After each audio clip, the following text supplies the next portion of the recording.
Out cat. You're tripping on your drugs again, huh? Yeah, feel good. Feel good about it? You little addict. I'm an enabler. Okay. Boom. Drug addict. Right there. Hello, everyone. How's it going? It's Charity Tuesday. How fantastic is that? Boink. Sorry. I get my Charity Tuesday updates now. It doesn't update on the chat. Now I gotta have the video in the corner so I can see what we've done. And what we've done so far is you folks are amazing. We're at $944 of our $1,000 goal. 94.4% of the way to our goal, and I just started talking. How ridiculously amazing is that? Dude, hey Orange Cat, you come to say hi, Orange Cat? Oh my gosh, we are graced with the Orange Cat. Hey buddy, what's going on?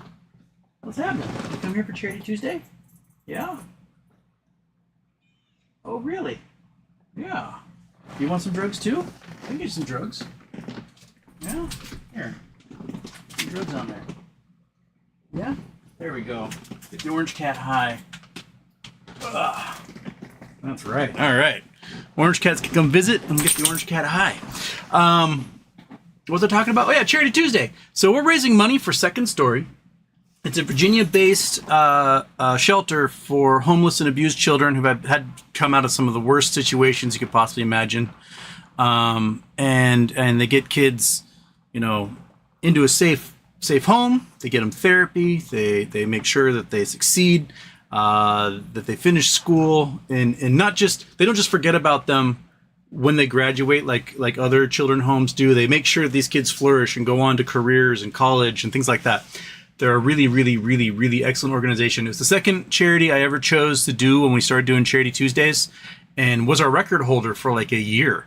I think we raised $2,500 for them back then.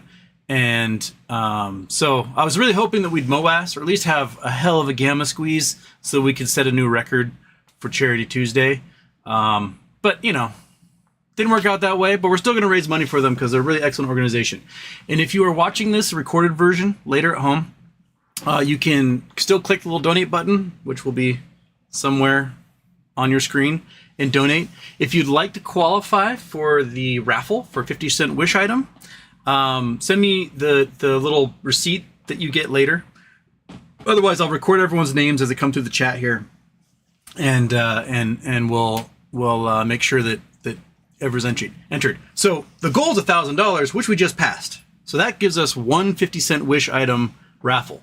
If we get to $1,500, I'll do a second one. If we get to $2,000, I'll do a third raffle, and basically another raffle for every $500 we do. I have, 10 items left or something. So if we somehow get to $5,000, I think we'll be fine. All right, Monkey, leave the cat alone. The Orange Cat's visiting us for once. Let her be a cool little kitty, right? Hey, Orange Kitty, you want to come up and say hi? Oh. There's the Orange Kitty. Oh my gosh. Yes. Hey, Cattail Karaoke. So yeah, but please donate. We already met our goal, and we're 4 minutes into the show, and keep it coming. This is a really great organization. You get your tax break. The money goes straight from your account through YouTube to the charity. No one takes anything off the top. It's my favorite show of the year. So while I'm saying that, let me throw on the Charity Tuesday intro, and I'll try to record the names while I can. Ready? 1, 2, 3, bam.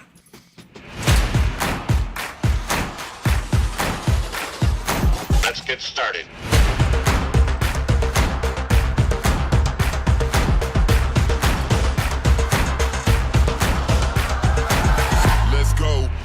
Houston, we have a problem.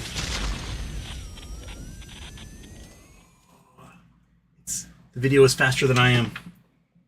Label. Anonymous. Confusing.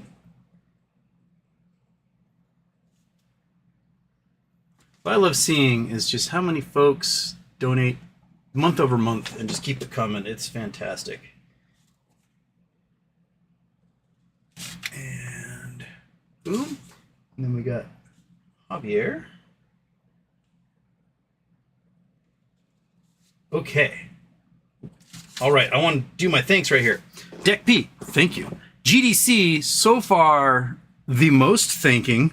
Oh my goodness, GDC, way to go right off the bat. Ludicrous Speed, Lord Jameson, Felix the Hulk, I'm Not Your Friend, Sir Barther, Mark Adams, Chris Taylor, Scott Lumley, Yasser Mian, Robert Hurt, Vera Nokum, Anana Moth, Don Caesar Shadem, Julio, Julius Miami, Callie Bowl, Kim Fusting, Casey Chapman, and Javier Martinez. And there, I might as well get Philly Gearhead in there. Philly Gearhead. Boom, and Ford ZZ9. ZZ9. Bam. All right. I'll do another update in a second. Oh, crap. Turn off the charity intro, Houston. You almost messed that one up. Okay. Intro's off. Monkey Butt, how you doing? And how about this? How about this? At this point, every $200 towards charity. Yeah, 200 to 100. Every $100 towards charity, Monkey gets fat. So we'll feed Monkey every $100 more beyond this. And right as I said that, wrong conclusion. Just fed Monkey Butt twice. So Monkey Butt, you ready to? Ready to weed it out here? How about one of these crusty ones? Yeah, there we go. And we'll go for stinky beef because those ones won't fill you up. So do I have stinky beef left? I do. Oh, I do up here. Nice. And you got some stinky beef. Hell yeah, brother. We'll just set that to the side while she works on her like giant block of wheat that she has there. And I think the cat drugs fell down. They did. Okay, cat drugs. Stay up there in the all animal food zone. Okay. Oh. Get it all? Nope, you still got more. Still got more. You clean it up first. Okay. So, the big news today, if you guys have not been paying attention, is George Palikaris and John Berta have been slapped by the SEC with a lawsuit charging them with manipulation. The crazy thing is that they said that the merger with Torchlight, which produced the MMAT preferred shares, was manipulation because it was going to trap the shorts. Now, what's crazy is that the S1 that was approved by the SEC clearly stated that having these preferred shares exist for the legacy Torchlight holders would likely result in forced buying by shorts to close their positions. And then that could see a squeeze on the price. So the SEC admits that this is something that could trap shorts. They approved the document warning everyone that this could happen. And now they're charging Berta and Palikaris with manipulation for doing exactly what they were approved by the SEC to do. Because they were going to burn the shorts. Who gives a shit? The SEC isn't doing anything about the shorts. CEOs, boards, their job is to the shareholders, right?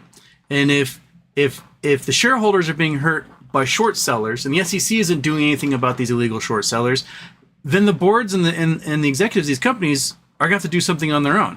I compared it akin to, oh yeah, I forgot to give you your other thing. Oop, come here, get it. Akin to that lady in Florida who her abusive ex showed up to her house and she had like a restraining order and she fired a warning shot off into the air to get him to go away. She didn't kill him. Like Florida, you got the standard ground. She just shot him in the chest and been fine.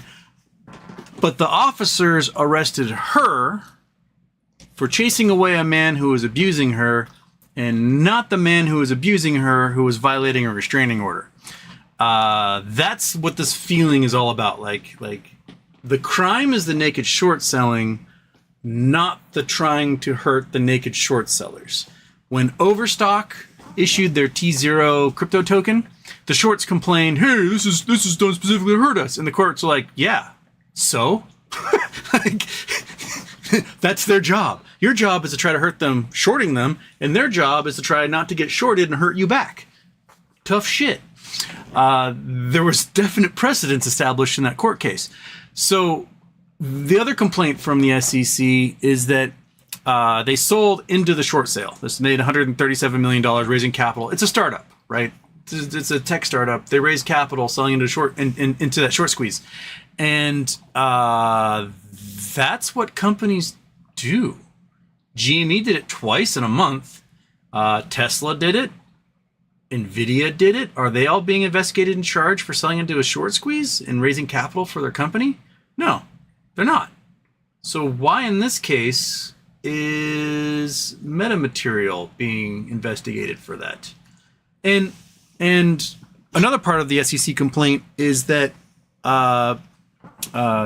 Torchlight remnants they're trying to sell off the assets, and they're like, well, they didn't sell off the assets. Well, that's because only 3-4 months later, the shares that weren't supposed to trade started illegally trading again. And it made it very hard for them to sell their assets as a result of that, because now these shares are complete in ambiguity and limbo when it should have been locked up and done. And now they got to focus on trying to figure out how to keep their shares from being traded. So the SEC was really dropping the ball on this one. And I'm wondering a couple of things. I'm wondering, one, did someone like Ari Rubenstein or someone from Concord Genuity or whatever call up a friend of theirs at the SEC and be like, hey, throw the book at these guys for me. And the SEC was like, okay, and threw the book at them, without realizing that this is going to generate some amazing discovery. FINRA's going to have to provide documents. The SEC is going to have to provide documents. The DTCC is going to have to provide documents. The short sellers like GTS and Concord Genuity are going to have to provide documents.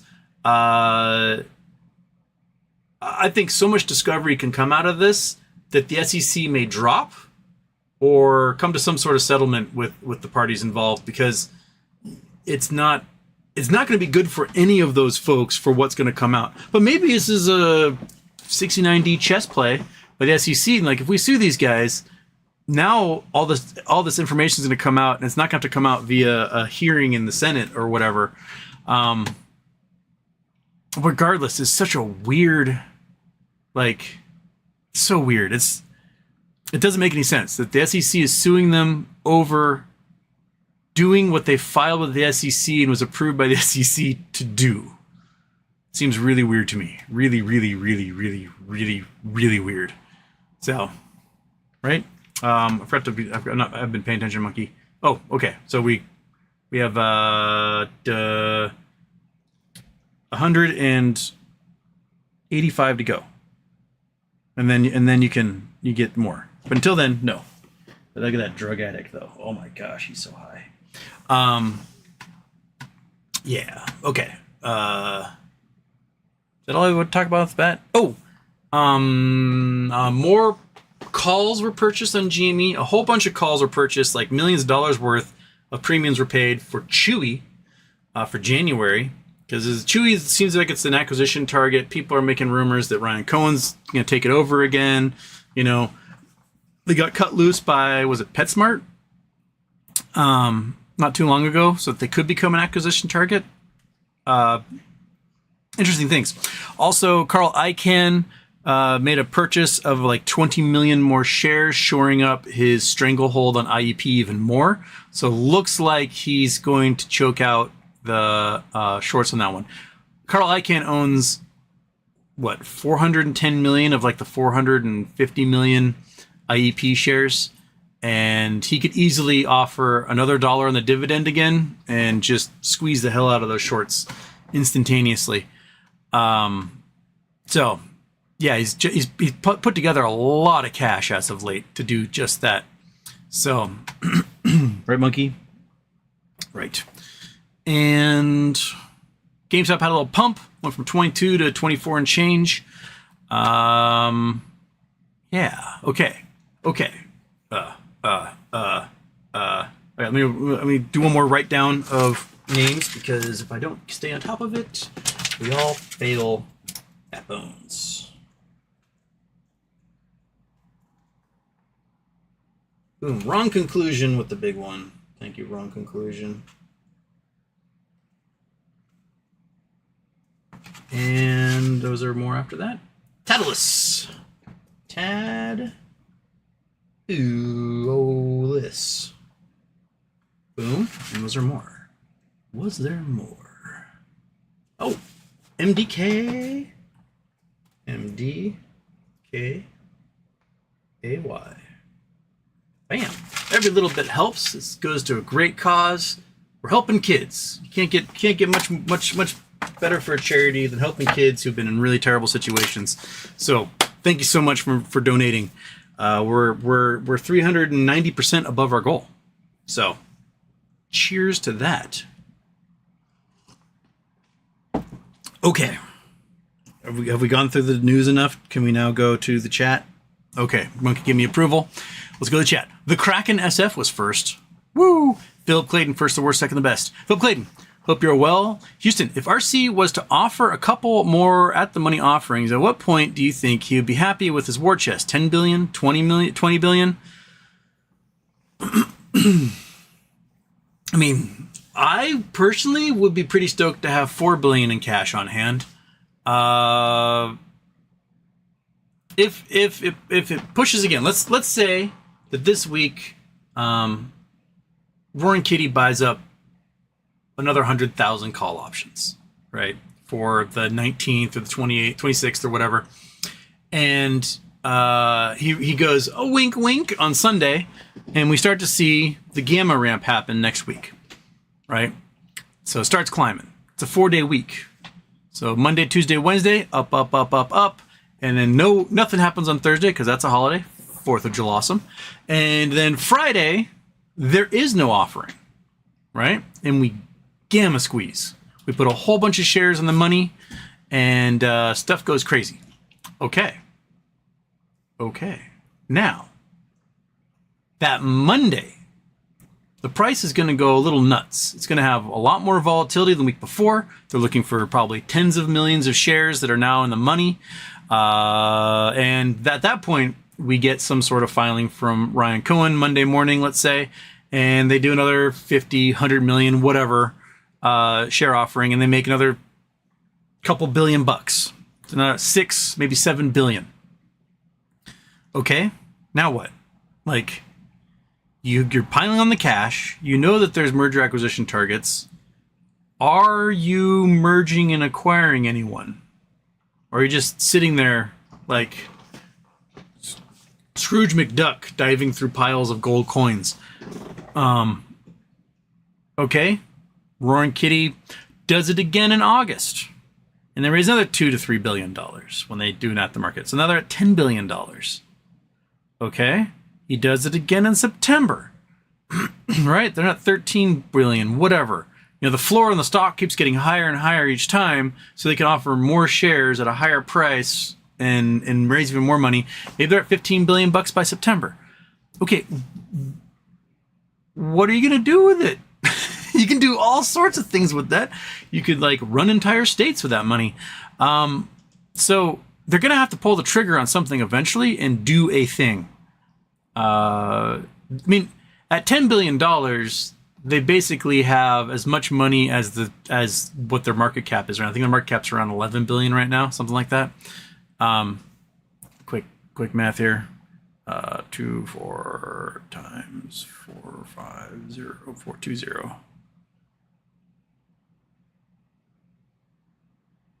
No. So the market cap's only 2.2 billion. So they're pretty darn close to what their market cap is. Wait, no. Did I do my math wrong? I think I did. Times 420. Sorry, they're at 10 billion right now. So the market cap's at 10 billion right now. So yeah, let's say they do 2 more cycles, they get up to $10 billion. Now what? The floor of the stock can only be 24 bucks. Or, you know, with more shares offered, you know, the floor can actually be a little bit lower. But you gotta do something with it. It makes no sense to have all that cash and not have it making money. You know, invest it. You gotta do something. Buy bonds, buy companies, invest in other companies, become a holding firm like Berkshire, and get your 5% share of Coca-Cola and your 5% share of Walmart and your 5% share of, you know, USAA or whatever. Just do something with it. So, I mean, of course, CEOs want to be able to have more to play with, and they can do more awesome things with it. But at some point, you got to do the thing. Yes. Deck P, after donating, says, good luck, HW. I'll watch later. Well, thank you. Thank you for jumping in there and helping out. BW Brand looks like Houston will be hours behind the chat this time. I am. Because it's 2:43 a.m. when you did that one, and it's 2:21 p.m. So I'm 12 hours behind the chat right now. Louis got the pictures. Bill Coin win payday. Yeah, when? Latinum, Houston. Please explain in simplest terms Biggie's thesis on Roaring Kitty's investment strategy. He makes a large stock purchase, and 6 days later or 13 days later, he buys options. Then what? Okay, so he buys millions of shares. I think what people are suspecting, it has to be more than 0.5% of the float in the purchase, and then the market makers internalize that purchase, send him shares that aren't really the shares, and then they got 35 days to figure it out. And what they hope is that the stock will collapse in that time. They can go on the market, buy it cheaper or whatever. And Roaring Kitty doesn't let them do that, because while they're hoping the price is going to go down, he buys a cajillion in-the-money options, forcing them to gamma ramp, the delta hedge, and creating a gamma ramp, which makes the price go up, which makes the market makers freak out. So when they get the T35, they're going to have to spend a lot of money on shares to close that position, which makes the price go higher, makes the floor higher after that. And then he sells all of his calls, which have a T+1 settlement, and he buys millions of more shares again, which the market makers then internalize and hope that 25 days later, the price will end up going lower. But instead, Roaring Kitty buys a whole bunch of at-the-money and in-the-money calls, which causes delta hedging and a gamma ramp, which forces a freak out of the hedge funds as they try to find enough shares to be able to cover their millions that they just internalized. And then he sells all those call options for a profit, buys millions of shares, and just does it all over again. And so we've seen some pretty large purchases of call options so far this week. I don't know if it's Roaring Kitty or somebody else, but if it's Roaring Kitty, then I think expect a YOLO update maybe Sunday night being like, tee-hee-hee, oh, look what I did. And overnight action on Sunday into Monday should be pretty exciting. And then we get a week of volatility again. And a week of volatility in a short trading week has always done crazy things in the past. It's been a while since we've had a good short trading week volatility run, but I think the last good one was Memorial Day 2021. That one was fantastic. But so, you have to delta hedge a lot quicker on a short trading week if a whole bunch of shares are in the money in your call options, and it can cause a big old spike to happen. So that's basically the gist of it. And I think it's a pretty brilliant thing to do. The liquidity is so bad that the market makers, when you buy 2 or 4 million shares or whatever, they can't find enough shares out there to actually provide you those shares, because it's just fake shares all over the place. So they have to internalize that order, and then they have to go find it elsewhere over the course of the next month and change to do that.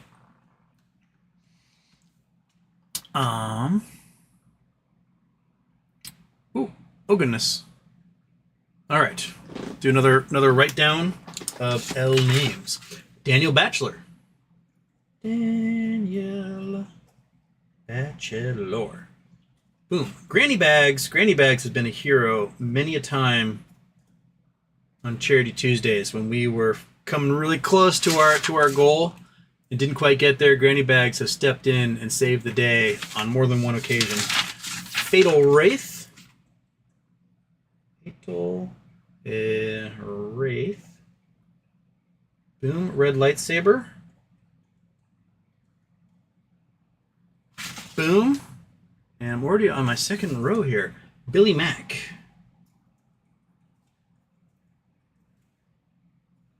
Okay, I think that's another treat for Monkey, right? Another stinky beef, Monkey? We're at $1,500. That means 2 raffle items so far today. We're at our second raffle item too. So get your treat. Get up here and get it. Get up here and get it, you sweet dog. Yeah. Okay. Boom. Get Get that fat monkey fat and happy. Boom, list. Shabam, shaboing. And oh my gosh, attaining oneness. You just made it so monkey gets 2 more treats. Actually, I think it's 3 more treats. She's gonna get so fat tonight. Attaining oneness. Maybe we'll have to find some diet treats for you, monkey. All right. So I think it's 3. I think it's 3 treats. Do you want it to be? How about 2 stinky beefs and a green toothbrush? Right. Let's go to the. All right. Where's the? That's that. Oh no! Yeah, we have baked bacon, egg, and cheese. I think this was from Avocados.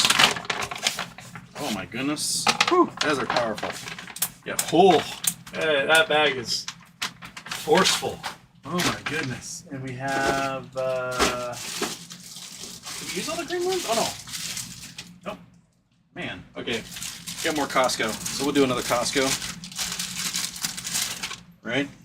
Oh no, I know. It's looking pretty awesome, isn't it? And then 1 more stinky beef. I thought I had more. Maybe I used all the. Oh no, there they are. Ah.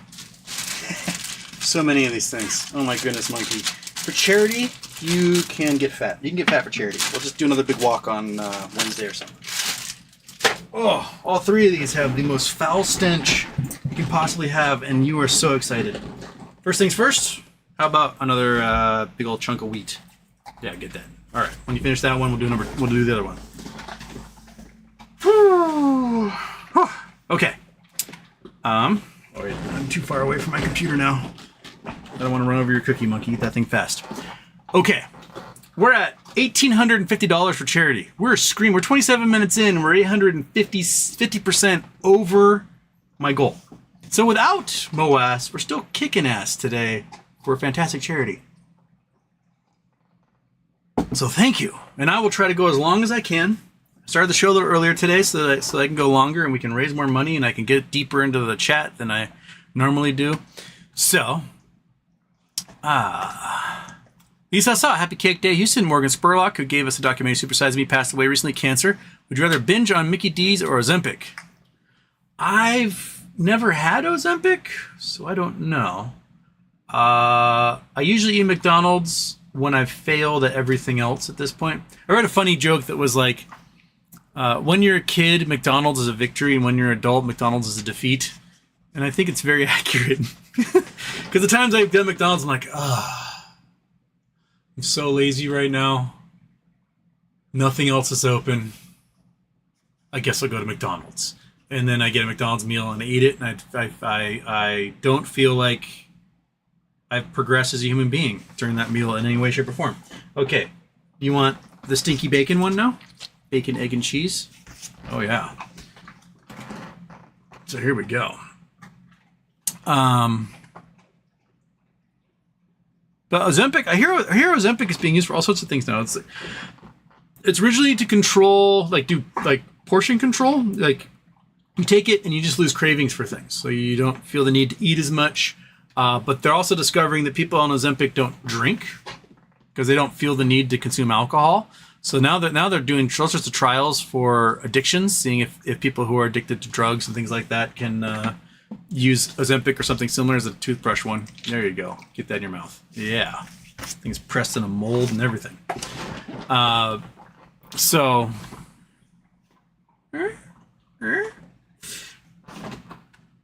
see where it goes. As for my... I mean... Isn't Ozempic only like once every month or 2 months or something? So it'd be hard to binge on that.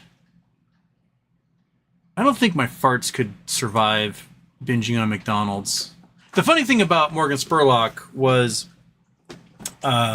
he was a raging alcoholic. Absolute just drunkard. Super alcoholic. And when he went to the doctor in Super Size Me, after a week or 2 of eating all the McDonald's, and the doctor's looking at his numbers, just like, oh my God, I only see this type of numbers in alcoholics. And Morgan Spurlock's like, oh, I wouldn't know anything about that. it turns out he was like just pounding alcohol the entire time.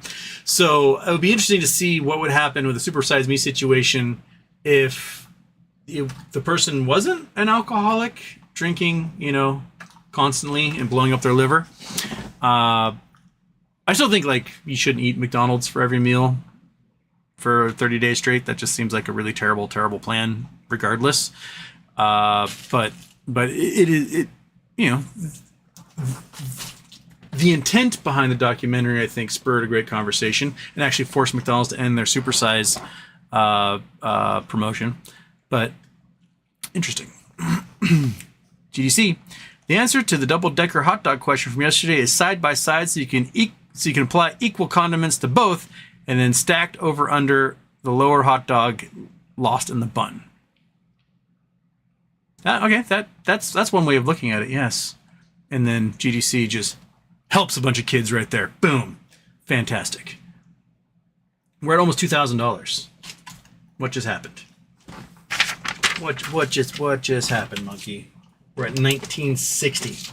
So, delete yourself. Boom. And then we have Crayon Green getting in here. Thank you, Crayon Green. And that is Canuck money. And Rupert Trooper.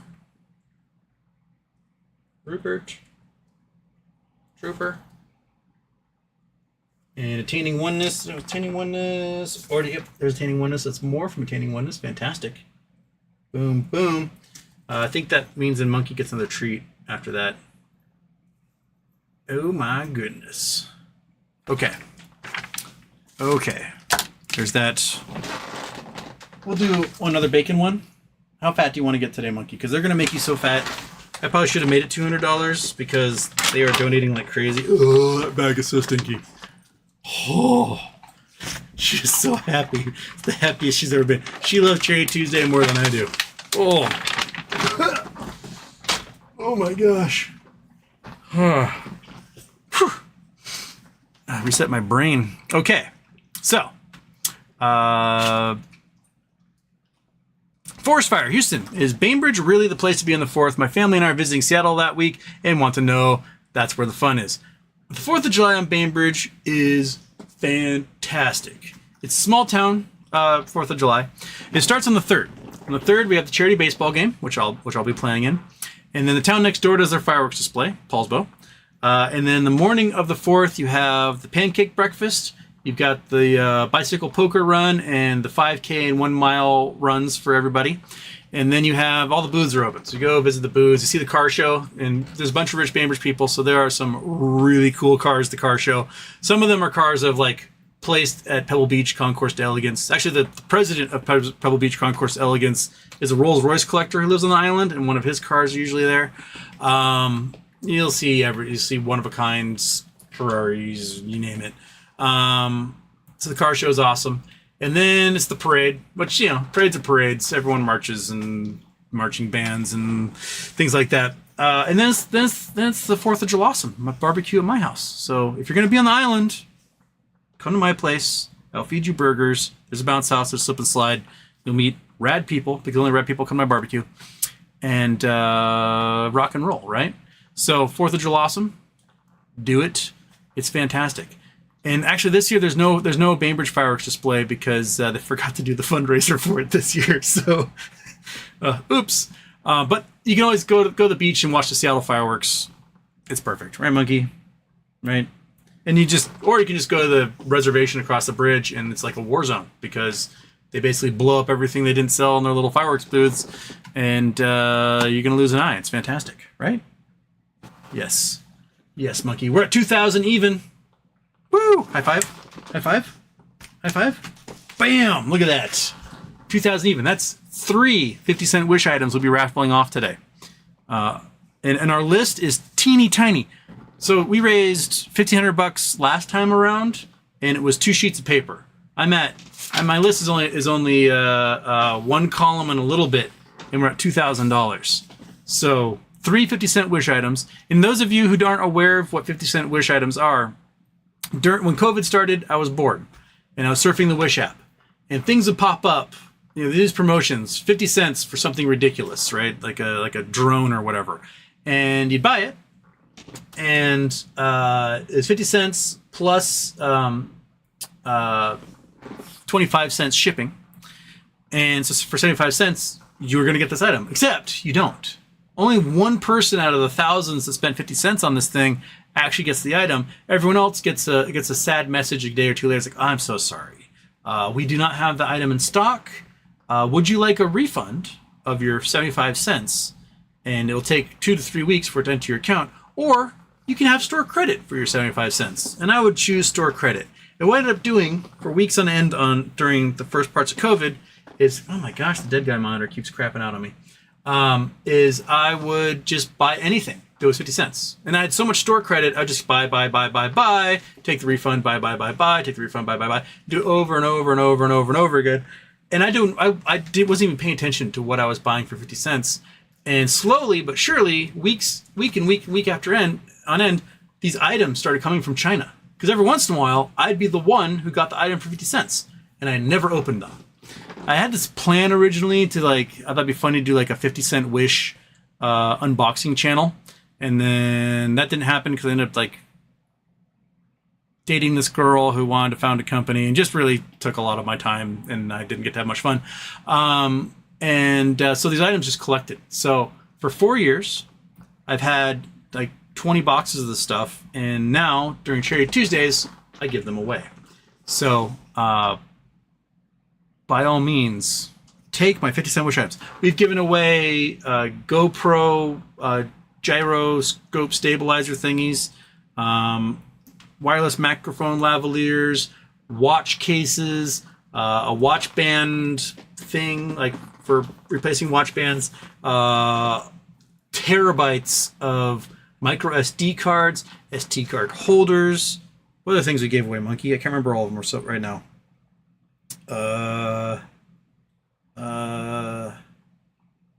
Might come to me. So there's more boxes back here. I don't know what's in them. Some of them feel like clothes. Some of them feel like, one of them feels like a watch itself. There's some boxes, some couple of bigger boxes.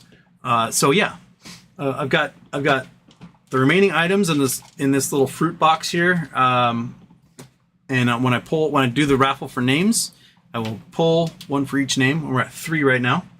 And Monkey Butt, I think it looks like we just crossed 2,100. So that means you get fat. So let's do a stinky beef. These are smaller, right? These are smaller. They'll help you out here, right? You want to get that? Boom. Oh my goodness, I'm getting full for you, Monkey. Oh, okay. Just don't barf on the carpet. Do it in the bathroom or something. Okay. Where am I?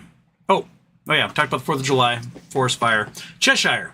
Houston, thank you for all you do. Could you clarify, legacy shareholders, what if you bought shares of BBY when it was BBYQ? Would you still include it in Class 9? Thanks. Treats for Monkey Butt. It's a Batman. Well, they got their treats, believe me.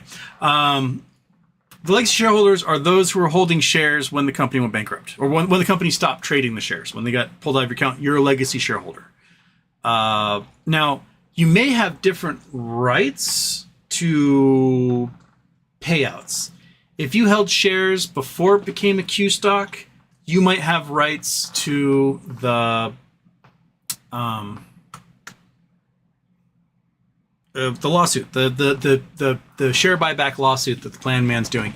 That may go to people who had the shares before bankruptcy and not to the folks who had shares during bankruptcy. But that will be hammered out by the bankruptcy court.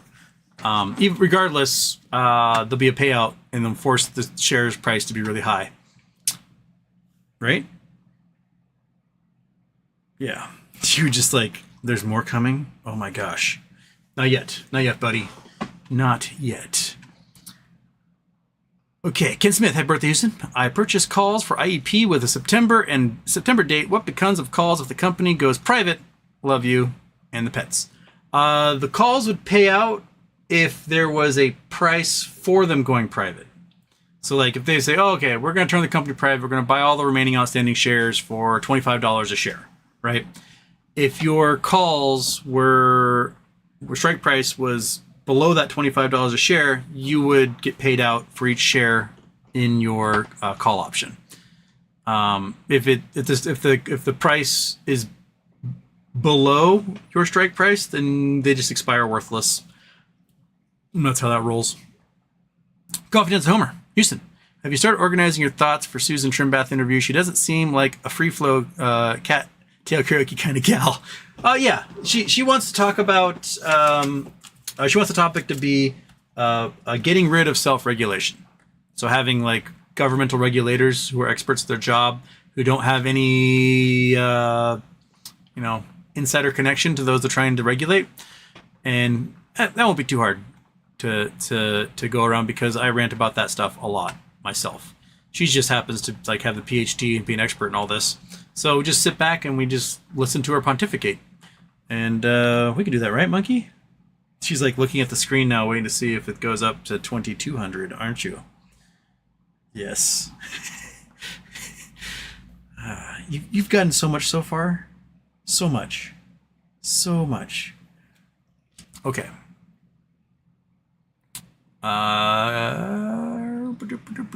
Confidence in Homer, maybe print out your investor bill of rights and see what she thinks. Oh, well, we could definitely ask her about the investor bill of rights. Yes.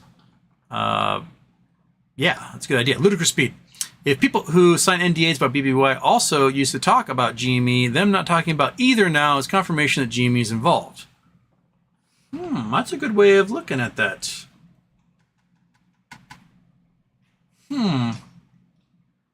Noted. Lord Jameson. Finally transferred my Webull account to Schwab. Days later, Schwab notified me my transfer was complete. Everything moved except for the 676 GME shares. 10 days later, they finally moved my GME. This normal?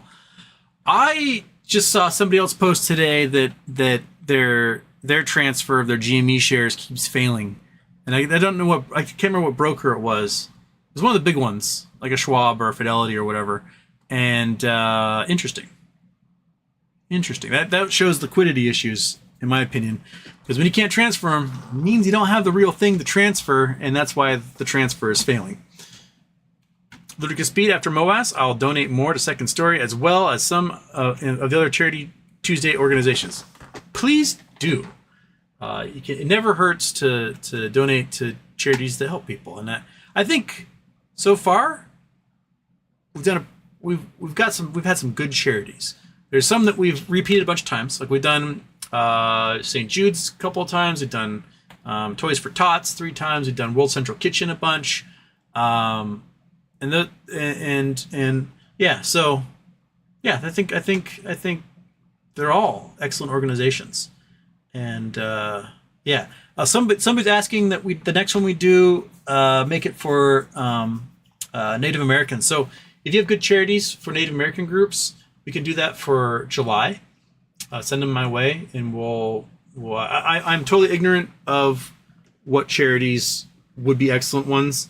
I know there's a couple of viewers who are Native who work with certain organizations, and they've got their own opinions on them. And so if you know more than I do, by all means, let me know your opinion as to which organization I should choose for July.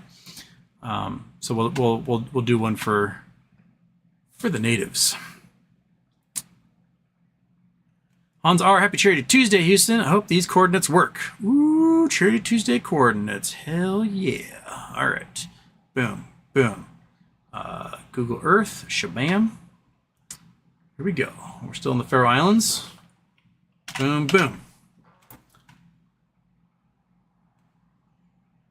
We're going to, is it Minnesota? North Dakota? What we got? We got a picture. United States Post Office. What's that? Barnum. Okay. Am I supposed to street view it? Maybe I'm supposed to street view it. Let's street view it. Bam. What we got here? Hey, there it is.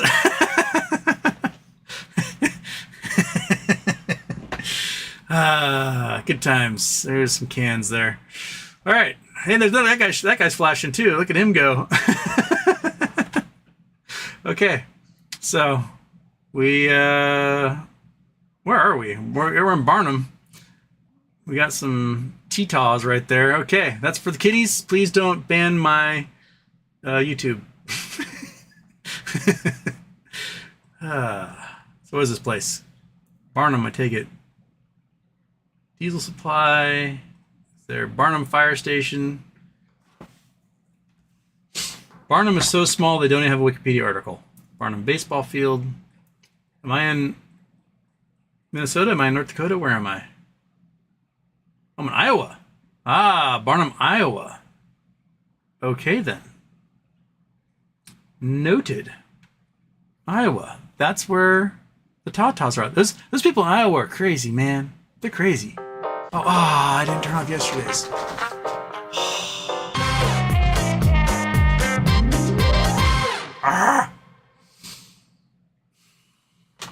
Well, got to see some boobs. I like that the Google car blurred her face, but not the rest of her. Hey! We're at 2200, monkey. Yeah, I know. I know. A deal's a deal, man. A deal is a deal. Come here. It's a small one. Come on. Get it. There we go.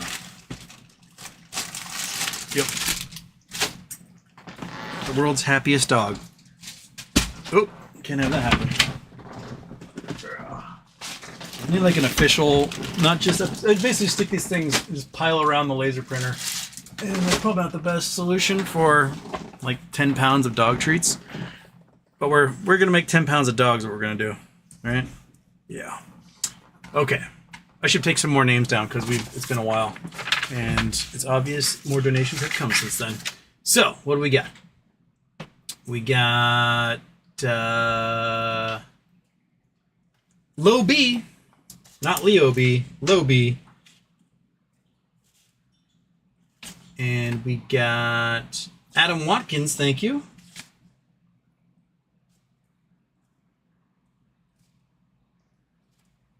And Alexander K. Who we thank Alexander K for our wonderful Charity Tuesday intro. So they're anonymous. Attaining oneness again? Hot damn. All right. And that keeps it up to date. Fantastic. Man. Woo. Oh, shaboom. I've never had you pay this much attention to me in my entire life. If you could read numbers, you would be all over it by now, I think. So, okay. Where am I? Coordinates. Brandon Wells is here. Lakeside Productions, Houston. Would SEC lawsuit actually help give Berta an avenue for discovery for MMTLP? Yes. Yes, it would. They would be able to do. He'd be able to request all sorts of things. I'm sure the various organizations will fight it, be like, "How does this pertain to anything?" But they have to make a compelling argument to the judge, and then that information will have to get released. And Legacy 10 Productions, Houston. What is the Wi-Fi password of Vietnamese restaurant? 12345. Ryan H. Shout out to Monkey Butt and Fat Cat on drugs. Fat Cat on drugs? Oh, he's on top of the drugs. Whatever the orange cat didn't eat, he is laying on top of right now. Yep. Okay. They're high. Oh, what the heck? Where did the chat just reset? So now I gotta scroll all the way up to like 5 a.m. here. Boom. Okay, that was Ryan. Okay. Kelly Reed, Canada's inflation rose. Canada should have cut rates last month. Yeah, Canada.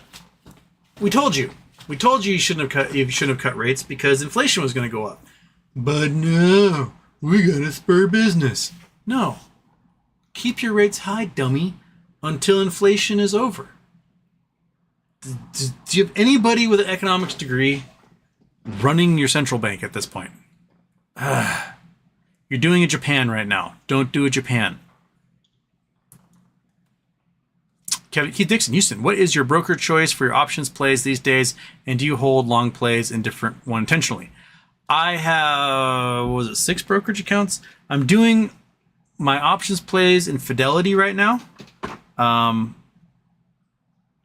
It's kind of a pain in the butt because sometimes like Fidelity's auto list is like things only close to money, and it takes a while to like click through things and get to see the further out of the money long shot plays and whatnot. But that's what I'm using for. I have GameStop in several brokerage accounts, so I guess yes, that the long plays are in other ones as well. But I also have it in Fidelity. That's actually where the majority of them are, in Fidelity. Belgian whale's going to sleep, didn't make it for the show. Bummer. But it's all right. You're in Europe. Michael Tucker, using Biggie DFV theory, when are you thinking Jimmy might rip again? If he's buying calls this week, then next week, it looks like. He would post something Sunday night and be like, look at what I'm doing. And everyone gets all excited again. And the price goes, whee! Frozen State Productions, is ICANN the stalking horse bidder? I bought 30 IEP leaps.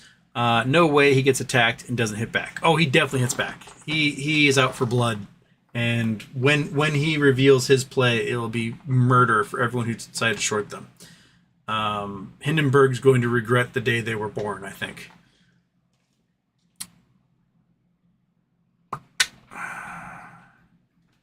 Belgian Whale also didn't buy calls when I wanted to today. We're up $2 from that point. Oh well, bought some later.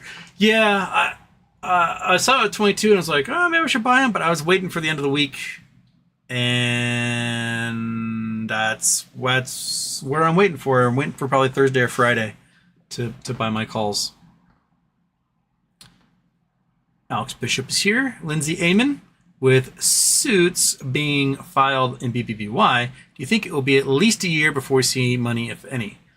My guess is they'll settle much closer to that, sooner than that, because the discovery that came out is so damning that there's going to be no way you can defend against it. So just pay to make it go away.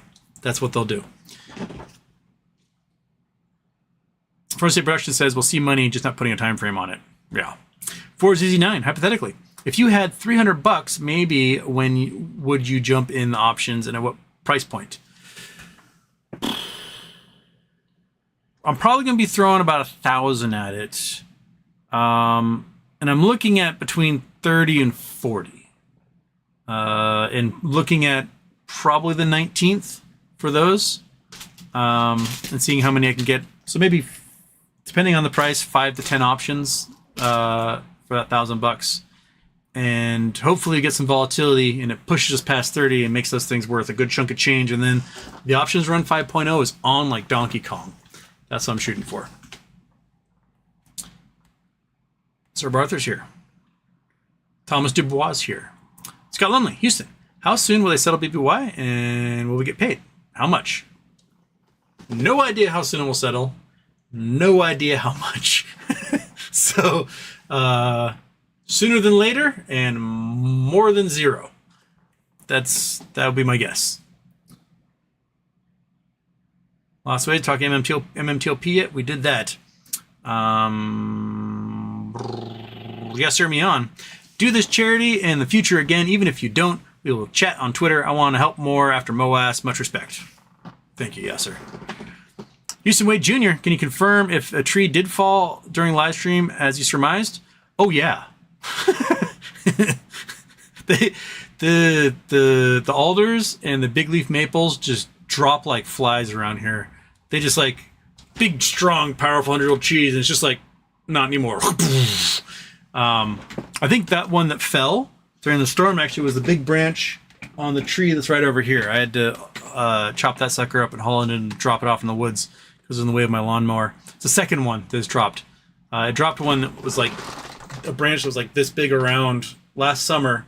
I was in the yard destroying blackberries, and about 50 feet from me, this giant widowmaker fell and just shook the earth. And that was terrifying because I had been under that tree. I had made a pile of debris of blackberries that I'd been like throwing under that tree. And that was right where that branch fell. So that was scary. And I had to chop it up with my crappy little electric chainsaw, which took forever. Yeah, but everything wants to kill us out here. That's the way it is. I've been in the forest too. First year I lived in this house, Monkey and I were in the forest taking a little roundabout loop we do every day, right by our stream, and a 100-and-something foot tall tree, maybe I could probably throw a rock to it, just fell the other direction away from us into the forest and just ka-boom. Terrifying. Monkey sprinted for the house so fast. I was like, I didn't know what to do. Owen Saunders, hey pal, hope you're good. What's the latest on your lawsuit? I gotta file more stuff this week. That's the latest. First Day Productions, did I read this right? George and Berta were charged by SEC for stock manipulation, but not the legal short sellers? What? Yes, exactly. Like, yeah, the guys illegally selling shares that don't exist, they're not manipulating anything. But if you try to make those dudes pay, you're the one in trouble. How dare you? How dare you combat illegal short sellers? Adam Davey, hi. How can a company that declares bankruptcy keep their nulls when they come out of bankruptcy? Don't they have to give them up? No. You don't. You keep the nulls if you come out of bankruptcy. If there's a credit bid, meaning the creditors who you owe money to are like, we will forgive this debt if we get to take the company. And if they want to use the net operating losses, they got to give equity back to those original shareholders. So no. These companies will bounce around with their nulls in bankruptcy for years, sometimes decades, before they get used up. Derek Horse, man, I would love to sign a baby NDA. If I do, I'll ask for butter. Get that bread, Derek. IXO Tucker OXI. Houston. GDC, I think Jake to be signed NDA, so he would be prepped to explain it to us when it happens. I have a feeling he did as well. Because why else would he be shutting up like he is? Mr. Michael Mystery just on time. Can't believe it. Cherry Tuesday. Oh, we're at 2,238. So we are 100 and I can't read. 123.8% above our goal. That's what I'm going for. We're at $2,238. Hell yeah, man. Oh, I have a couple names here. Jersh.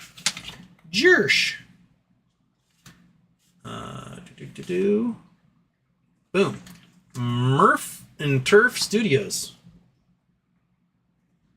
Murph and Turf Studios. Boom. Martin Irvine.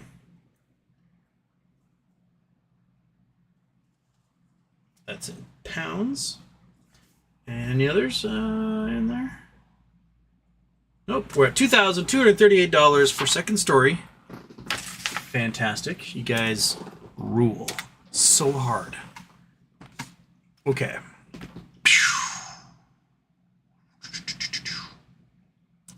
The Ratster. Houston. New possible RK options buys? I think so. I think that's exactly what's been happening. Pro State Productions, you're 1 minute into the show. Happy birthday. Tennessee wins the college baseball championship. I mean, seriously, you're pitching a guy who has a 5 ERA in the College World Series. Those hitters are going to eat you up. Grape Knowles. Houston, happy birthday. Can you game theory out how GME can see significant price increase within July and defeat all the hedge fund manipulation? Well,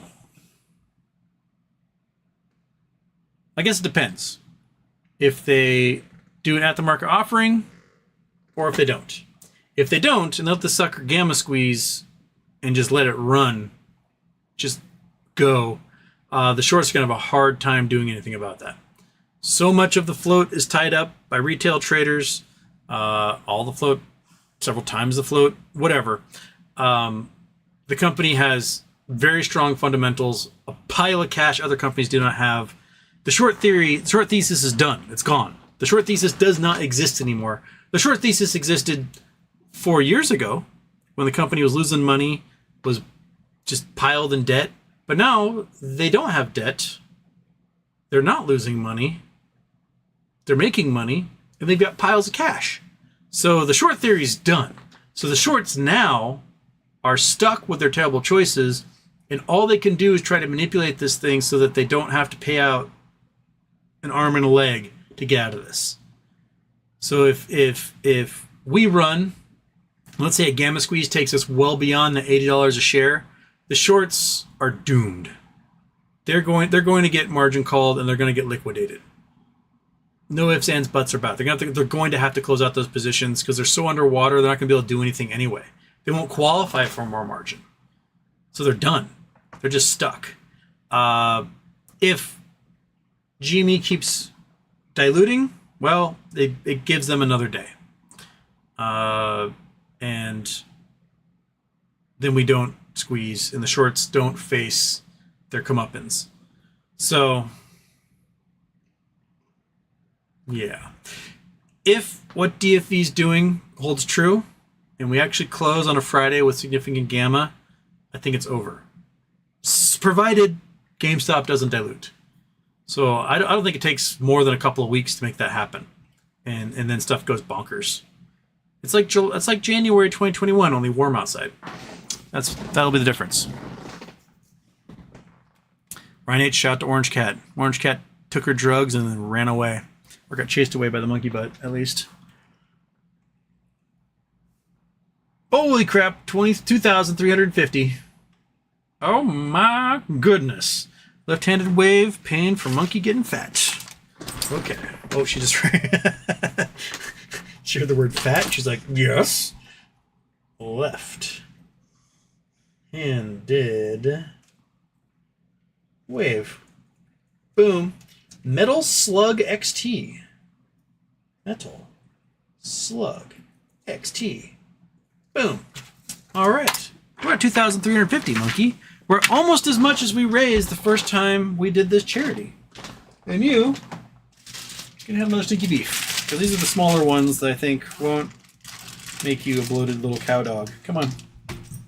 There you go. Oh, so gentle. So gentle, monkey. Eating for charity. That's the toughest job you've ever had, dog. Yeah, you're a good dog. Okay. Oh, I almost caught that. That stinky beef up where it's going to stay. Stay right there. Don't move. It's like bags on top of bags up there. I know. No more right now. You got another $100 to go. And, oh, crap. That's two more.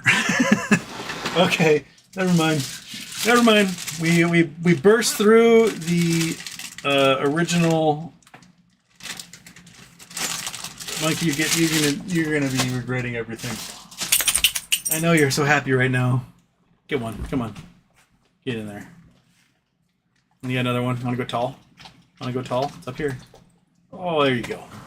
Okay, we're $2,515 for a fantastic charity. Attaining Oneness is just clobbering it right now. Thank you so much, Attaining Oneness. And Alex Bishop. Alex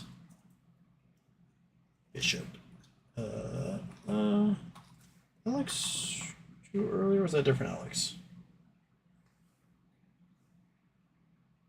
Different one, okay. Alright. Okay. $2,500. $2,515, monkey. That deserves another high five. Another high five. Come on. Give it. Another high five. Up here. You can do it. Come on. No, come on, high five. High five. Come on. Come on, high five. Boom! There it is. All right. And you know what? Prior to October 2nd, 1977, no dog had ever high-fived. So, welcome to the future.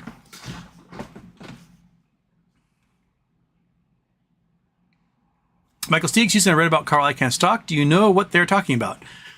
Oh, I talked about it briefly. Icahn owns like 90% of Icahn Enterprises, which is what IEP is. and he pays out $1 dividend, and ICANN never takes the cash. He always takes more stock in the company. He bought another 20 million shares in the past couple of days, and those 20 million shares secured even more of the company. I think there's about 44 million in the float, and ICANN owns everything else. Another 410 million shares or something, 420 million shares, somewhere around there. So my guess is that ICANN is going to force a squeeze on the short sellers. Now, the short sellers have admitted they have 6 million shares short, which doesn't make any sense for how much the price came. The price came from $50 down to like $15. You don't do that with only 6 million shares short on a company where one man owns 90% of them. So I think what he's setting up is to force a short squeeze on these fools. He may drop an extra dollar dividend on everyone. I really would like to get my options play to kick some ass before then, so that I could invest in, say, said company and, you know, rock and roll, right, Monkey? Rock and roll? Yeah, and rock and roll. New solstice, new name. Treat for Monkey? Do you happen to know who NVIDIA replaced to join the S&P 500? Could it make this stuff up? I think they replaced Exxon or something, didn't they? That's what I thought anyway. Could be wrong about that.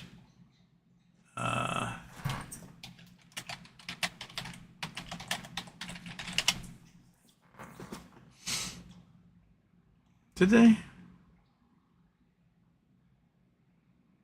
Am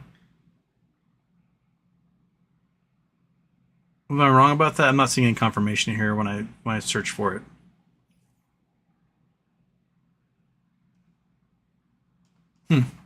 No, I don't know. I don't know. Ripper Trooper, do you think the run-up at the last hour is fake or starting to spike? I think it has to do with huge purchases of options. That's what I think happened. Said a whole bunch of options got purchased, and that's that. Soccer K4. Houston, how did the 7-4 thing start going? I forgot, but the other day, Ryan RC BBY shares went to 7 investors, 147. I think the 147 and 741 and all those things came about from the numerology people who were looking at the times that like Ryan Cohen would tweet. He would tweet like 7:41 in the morning, stuff like that. And then they just started seeing them everywhere. And then it sort of became like an inside joke. And that's the most I can make of it. It could be actual meanings to it, but I think anything, it's more like a wink and a nod to all the investors that, hey, I'm seeing what you're doing. And that's my guess.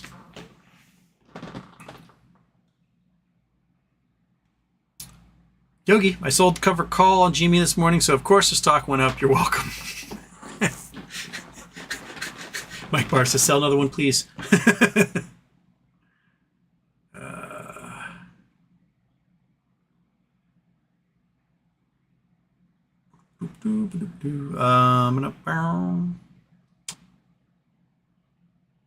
Scott, what's wrong with tracking shorts? That's BS.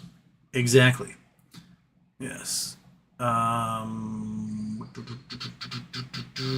Joseph Lee, what day last week did you mention we had one? Is that Friday's show? Might have been Friday's show. Maybe Thursdays. Somewhere in there.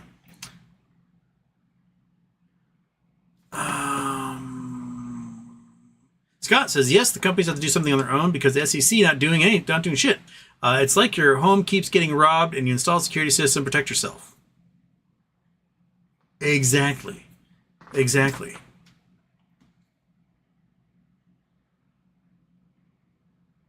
Confidence Homer, what happened to Sifu and Virtue? Is he still posting crap on BBYQ and how it's not fair? I have not seen anything from Doug very recently. So I don't know exactly. I don't know. Oh wait, crossing 2,500, that means we've got 4 items that I'm going to be raffling off. 4 50-cent Wish items. I have to like find another app like Wish so I get more 50-cent items because they're going to be going like gangbusters here. I just realized that's 4 because it's 1,000, 1,500, 2,000, 2,500. Yeah, 4. That's 4, monkey. 4 items. 4 of them. 1, 2, 3, 4.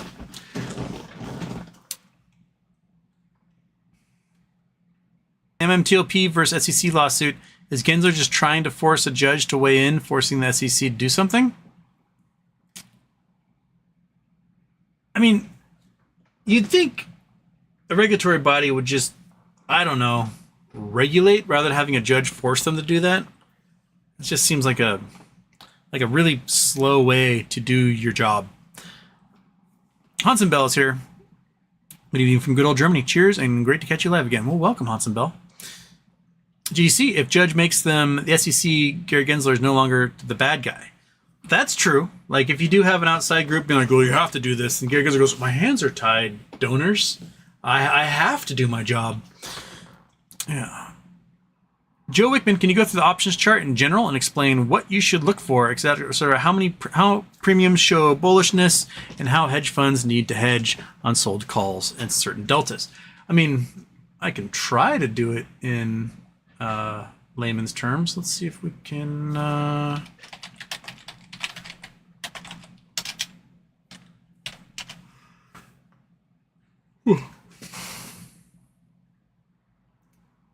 Are you opening? Are you going? There we go. Okay. Boop. Turn off the boobies. Turn on the Chrome. Oh, the Chrome did not turn on. Turn on the Chrome again. Come on. There we go. All right. So, what we got? The 24s, we have a whole bunch of 24s. We're at 10,000 of those options. Probably a bunch were purchased today, be my guess. This is for this Friday. So, and we have a boatload at 25. My guess is a whole bunch of those were probably purchased today. And a bunch at 30. So if we get some volatility this week, that's the potentials that can go on the money. Right here. Implied volatility is still fairly low.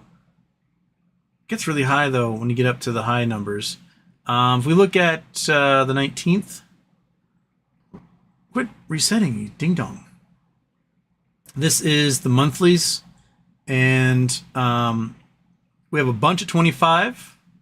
We have a bunch at 30. So 17,000 contracts at 30 turned into a volatility turned into 17,000 contracts themselves. The implied volatility is still really low, though, for these way out of the money, which is just like those are really low, but they're really high closer in. The numbers don't make any sense. We have a bunch of contracts at 100. So where we had the most actions at 30s, it looks like another 10,000 were possibly purchased at $30. And that might be DFE. If he's doing 2 a day, he had 2 yesterday and 2 today, that number would make sense.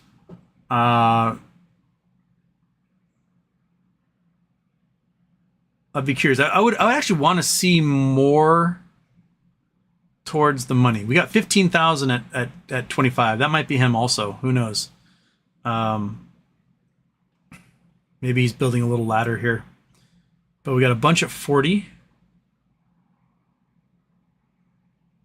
So anyway, sorry, I forgot what the question was you were asking.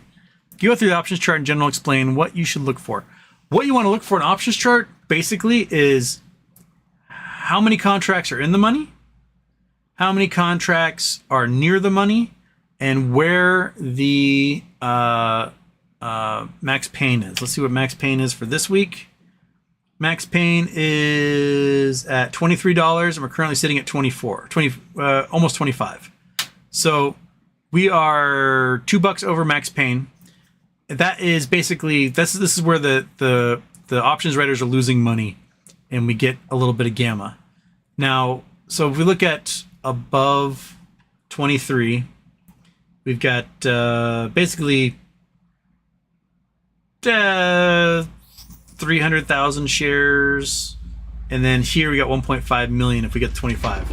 So we can do about 1.9 million shares if we close at 25 this week, which isn't enough for any real big gamma, but it's enough to keep the price pretty stable for next week. If we close close to this.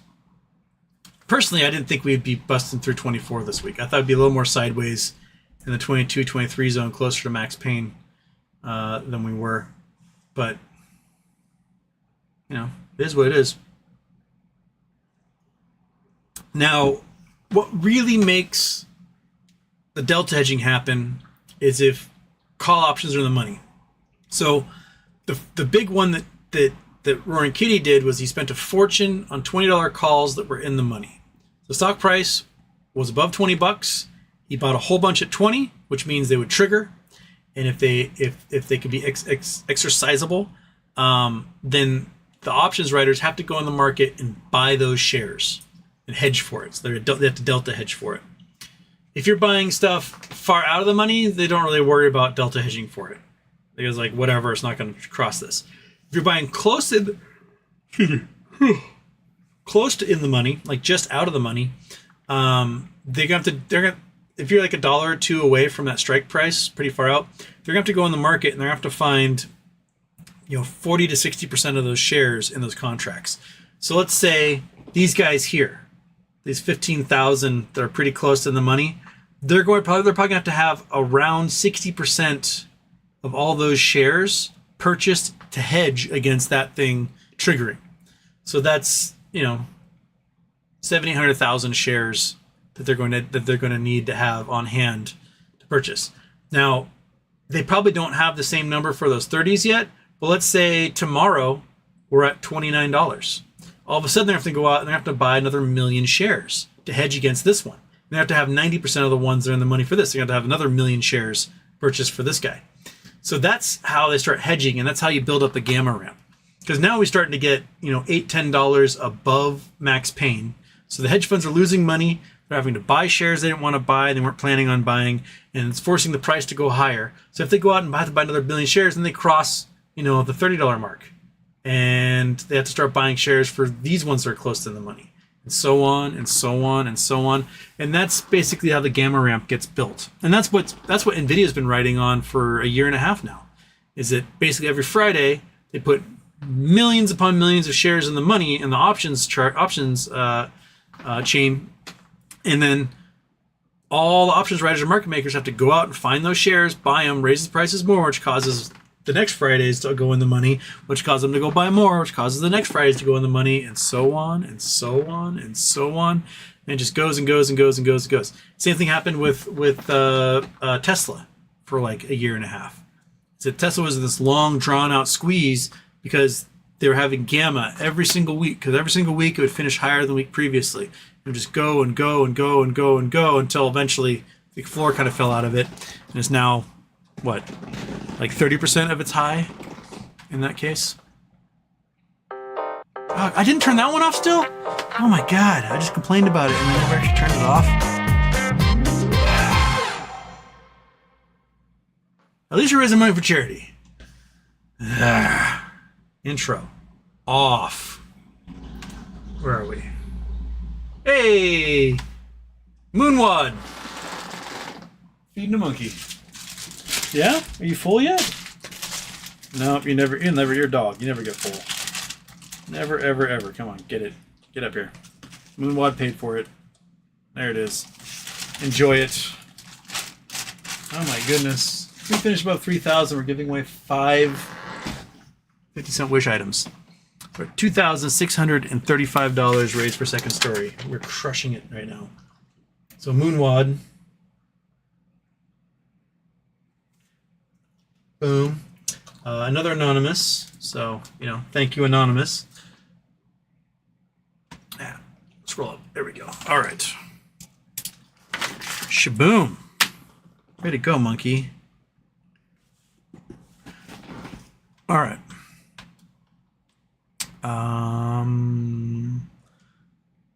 Bat Bones, someone say bat. Did they? Luger Speed. Do you think the SEC lawsuit will prevent the MMTLB blue sheets from being destroyed? That's actually a good... Berta and Palikaris' lawyer should definitely file a motion with the court for demanding they preserve the blue sheets.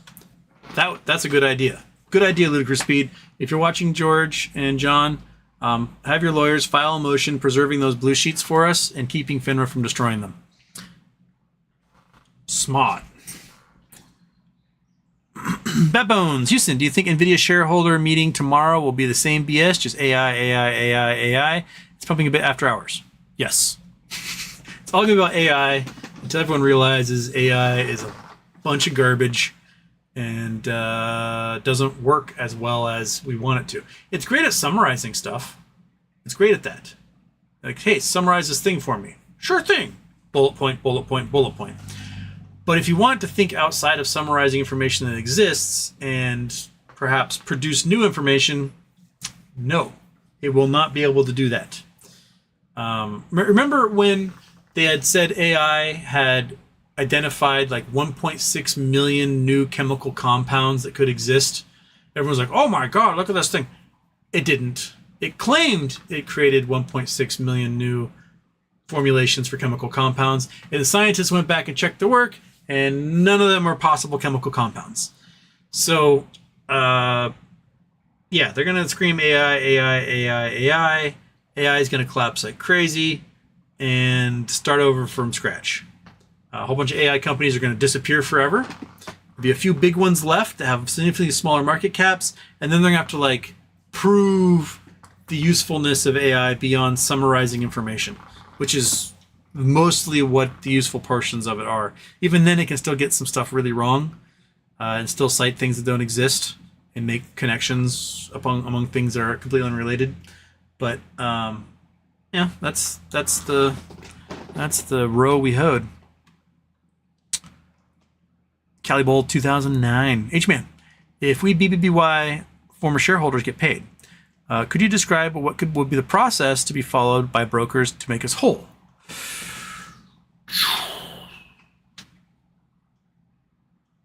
Well, the announcement will have to come from the emerging company. Be like, hey, we're back, bitches. It was probably what the official SEC document would say.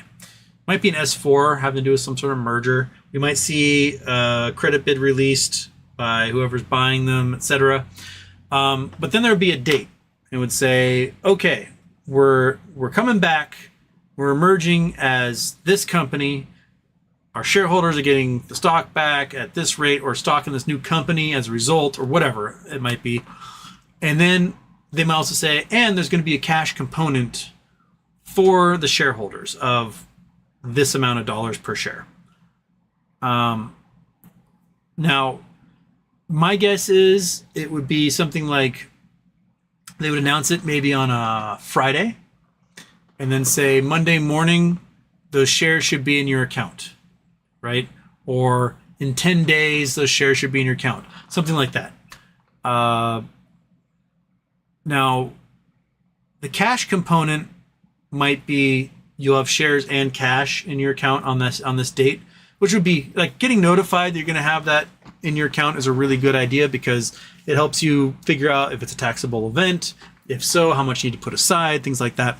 And it gives you allows you to identify like, what degeneracy can I do with this? Which most of us is going to be buy GameStop.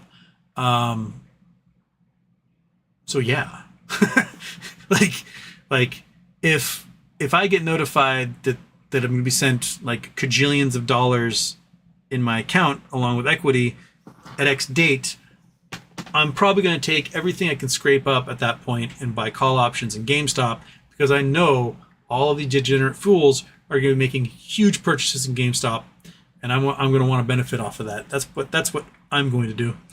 The brokers, they may put the money in your account, but they may not actually have the money.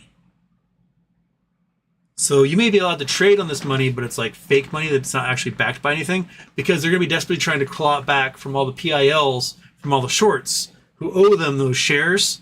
And that might be like, oh crap, we got to start liquidating these dudes because they can't come up with the cash to make everybody whole.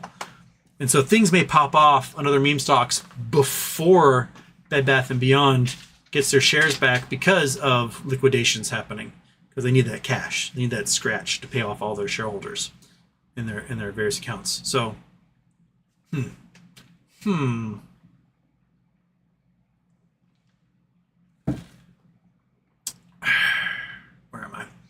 Patty Mills, didn't some whale buy a lot of calls today that people think could be DFE? Mm-hmm. Yes, they did.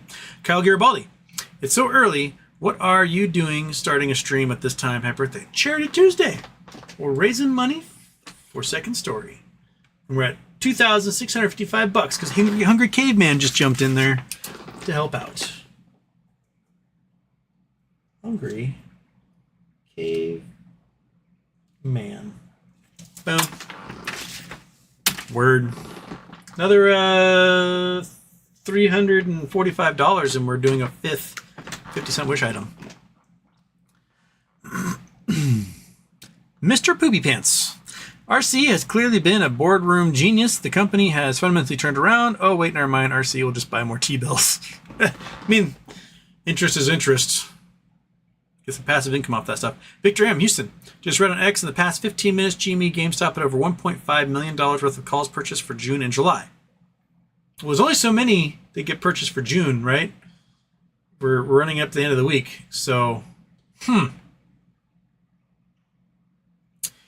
Emerito Lopez, I believe the SEC will try to do with you the same they did to Elon Musk and then make them pay a fine, which will be paid to shareholders. The SEC become the good guys, Berta and Palacars, the bad guys. They may try, but I think if Berta and Palacars get enough discovery out here, or request enough discovery, that things can get dropped. Elon was definitely blatantly manipulating Tesla stock when he was like, well, maybe we'll take the company private. And the stock price would go up when he had no intention of taking the company private and no means by which to take the company private. Like, yes, you're the richest man in the world. You have $200 billion. You're going to try and spend $3 trillion on a company? No, you're not. You don't. No one has that money to do that. So, yeah, it's a pinch different in that case. Robert Pierpoint. It's smart to lie in wait with that sort of cash. Wait till things collapse and then buy up everything they want on the cheap. That's what Berkshire's doing. That's for sure. Stonebreaker jumping in here. Stonebreaker.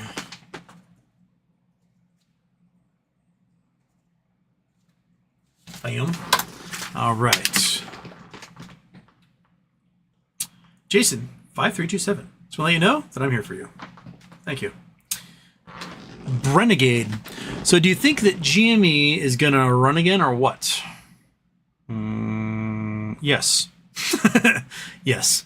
Tempe Buckeye. Hey, Houston. 627, 72, 717. Expect major volatility spikes. Those are the cycle dates from T13 and T35 when Arcade bought shares. So 627 is Thursday? Yeah, today's the 25th. Okay, maybe I have to do my options tomorrow. I should pull the trigger at some point on them. Noted, Tempe Buckeye. Nabab Oban. I'm looking at the donations and thinking that I might have missed some MOASSed. You and me both. We're rocking today. Absolutely rocking on Charity Tuesday. Ripper Tripper, Houston, sorry I went away for a bit. Did you reply to my question on what you think today's spike was fake or not? I just did. Sorry, I'm so far behind in the chat. It's hard. I'm an hour behind. But yeah, it might have been a result of some big purchases of at the money options because we saw a big volume at the $25 mark, which is pretty darn close to being in the money at this point.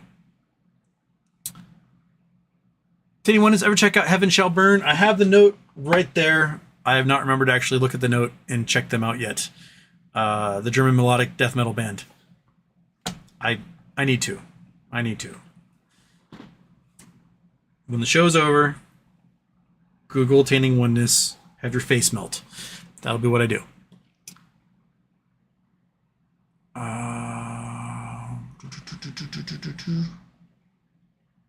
Debbie Buckeye, Canuck Money donations get a free 6-pack of Moosehead.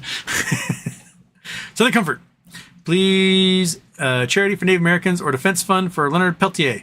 Southern Comfort, we'll send me some good charities for Native Americans. I will gladly do it for next month. Just Mammy says Hawk Tour 2020-44. That chick is getting some mileage out of this thing, that's for sure. was funny. She's beloved. Apparently her dad is like a Baptist minister or something and is very upset at her choices. And you know what? She's like, she's a laughing stock. I'm like, no, they're laughing with her. She's hilarious. Eric Monkey Butt's gonna puke in the next hour. Probably. How you doing back there, dude? She's laying on top of the kitty, the kitty catnip right now.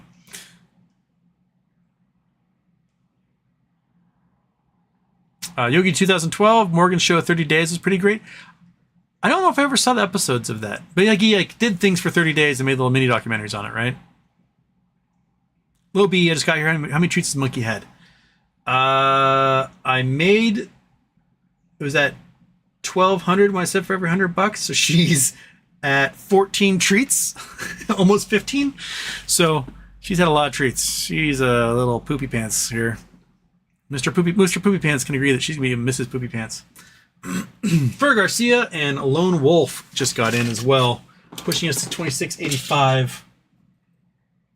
Fer Garcia and Lone Wolf. Boom. We're almost at $2,700. Fantastic. All right. Pa Tui. All right. San Sapien, Houston. Happy birthday. I read the plan man's response to the equity committee. They scared. I know there's a hearing July 9th. How long after till we feast on tendies?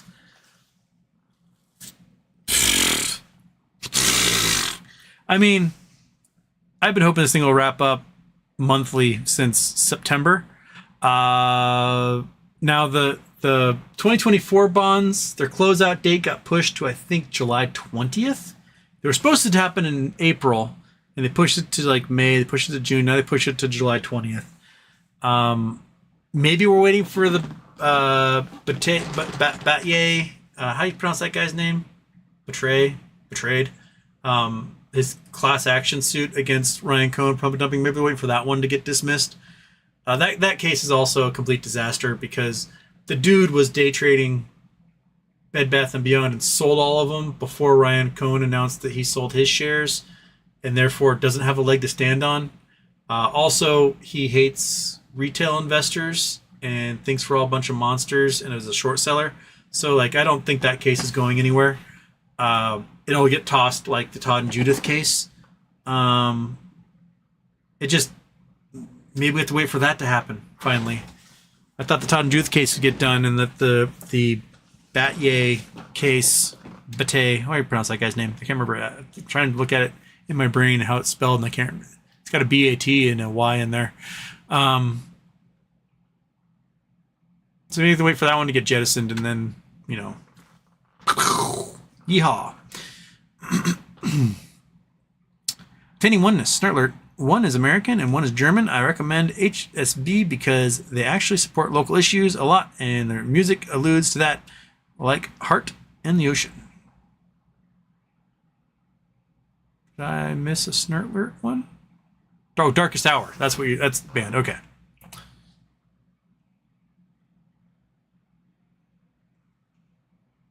Low B Houston, please ask her, meaning Trimbath, specifically about the latest appointee from Citadel to the OCC. Oh, we'll definitely talk about that and the conflicts of interest that involves.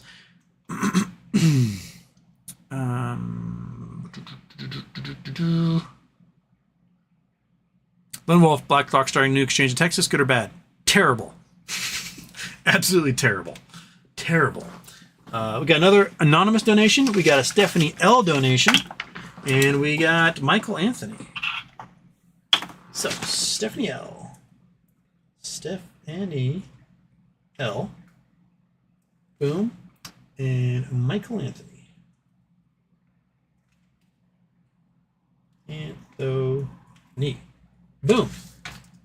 We're at 2,715, which means we're doing some more wheat. More blobs of wheat. She's like, oh. Yeah? That was a small one. Small one work for you? Okay. Yep. Come get it. Yeah, come get it. There it is. I'm going to put Monkey on a diet so she can do... Okay, you are. I thought she was like, just put it down. She's like, bro. Is it too much? Do you not have any room? Oh, no, she goes. Okay. Dmitry Maximoff, take my drinking money. I can use a break to be sober for a day.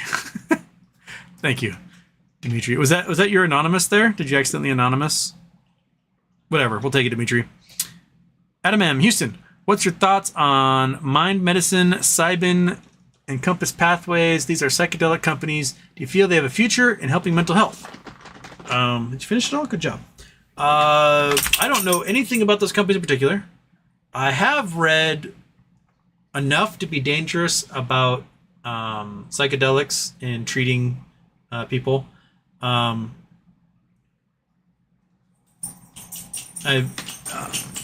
do agree that there are medical uses for these psychedelics, and that they do kind of reprogram people's brains, and they help a lot with if the drugs are combined with therapy. Like if you just take drugs, you're just taking drugs, and then you're freaking out, and that's not helping anyone.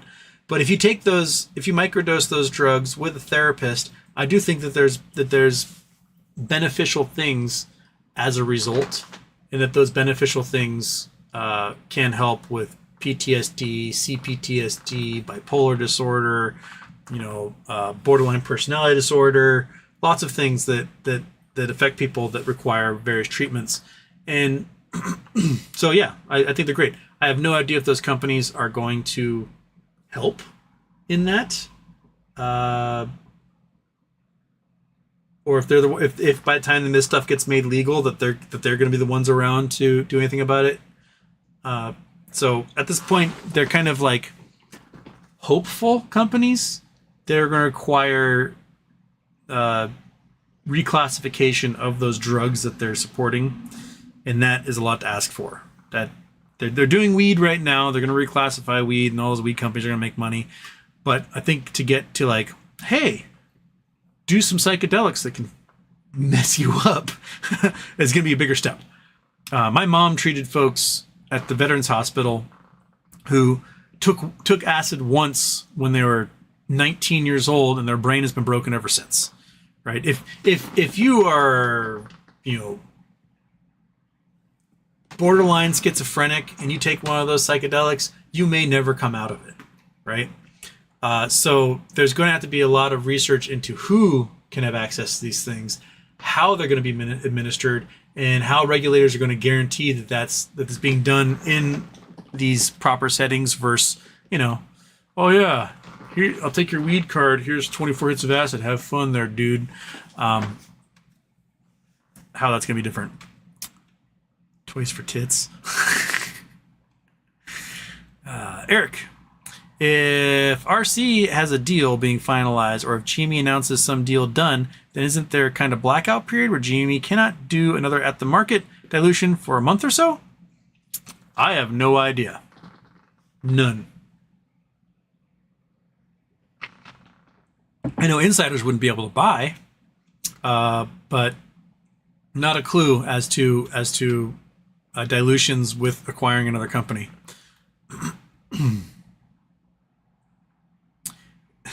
This is illegal. I still show up for the second intro, buddy.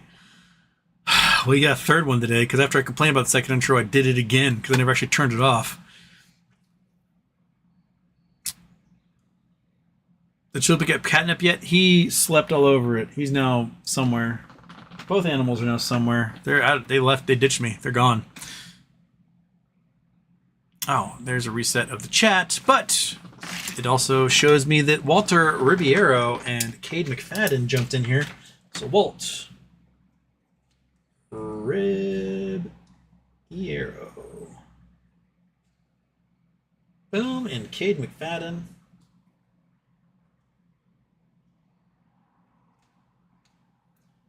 Boom, $2,750. Man, we might close out $3,000 on this one today. That'd be fantastic. That'd be five? I gotta do math. All right. 1,500, 2,000, 2,500. Yeah, that'd be 5. We do 5 whole 50-cent wish items if we get to $3,000. Fantastic. You guys are just fantastic charity monsters, and I appreciate you so much. Okay. I got to scroll back up to where I was left off here. All right, read that one, read that one, read that one. Okay. The Native American charity one. Monkey's gonna puke. Did that one. Here we go. Oh wait, no, that's people talking about metal bands. Okay.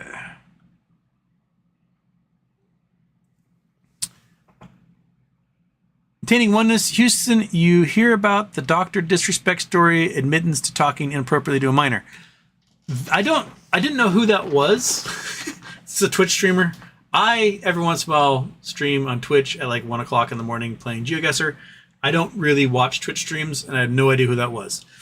But I saw Hasanabi post something about it, and I read it, and I was like, oh, okay. So apparently the dude was a big Twitch streamer, played video games, and Twitch booted him from their platform because he was using their chat program to talk inappropriately with someone underage. Don't know if it was a boy or girl. And he's like, it wasn't a big deal. Yeah, it may have been like borderline inappropriate, but like we never shared images or anything. Still, dude, like, no. No, don't do that, whoever you are. Yeah, don't. Just don't. Just don't. Be stronger than a lizard brain and don't. That's all there is to it. William Jones. The More Cowbell post, ex-user Tusk identifies the actual song used in the movie as Caring is Creepy. The lyrics point to mainstream media squawking false narrative as DFV asked, what are you listening to? Send it to me. I'm not quite picking up on that one. But yes, send it to me. Scott Lumley, Houston, in your opinion, with the suit against JP Morgan and BPY board, what will they settle for? Would we see that as a payout? Very likely what they'll settle for is probably in the neighborhood of how much the share buybacks were, which is 11.8 billion. Because they're going to want to not take this to trial because they're going to lose anyway, and then the payout might be larger. The jury might award more to Bed Bath & Beyond than what the board and JP Morgan took everyone for in those buybacks. So yeah, I'm guessing 10 plus billion. So the payout will be. JP Morgan will write a check for it, go, Rawr. And then JP Morgan, after writing a check for that, realizing it's going to go back to the shareholders and that everyone they're a prime broker for is going to owe hundreds of billions of dollars on that payout, is going to go, fuck. Right? Because you just wrote a check for like $11.8 billion. That sucks. Now $11.8 billion is going to all of your shareholders. You have 4,000 hedge funds under you that you're a prime for whom you're a prime broker, and let's say half of those guys short a Bed Bath & Beyond to the tune of 2 or 3 billion shares. Okay? Let's say it's 2 billion shares, and the payout is $100 per shareholder. Those hedge funds under you now owe $200 billion that they can't pay for, and you can't pay for, JP Morgan. Why? Because you're over leveraged on everything. That's why. So, fireworks, man.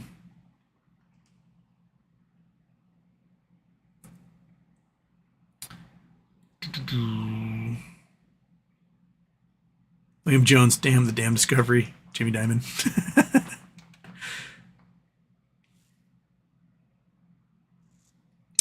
Sincere 206, maybe the SEC sued them, so there would be discovery. That could be the 69 degree chess right there. Dig Dug Doink got in there. We're at 2770 right now. Dig Dug Doink. Bam. Okay. Man, I can't believe we're setting such a record, and I'm not even finished filling out one sheet of paper yet on donors. We got 420 donors in here. You guys can push us over $3,000 very easily if every single one of you just threw $1 at it right now. So you have the power within you to push us over $3,000 for Second Story, which is a fantastic charity. Dark Uncle, what's your favorite philosopher?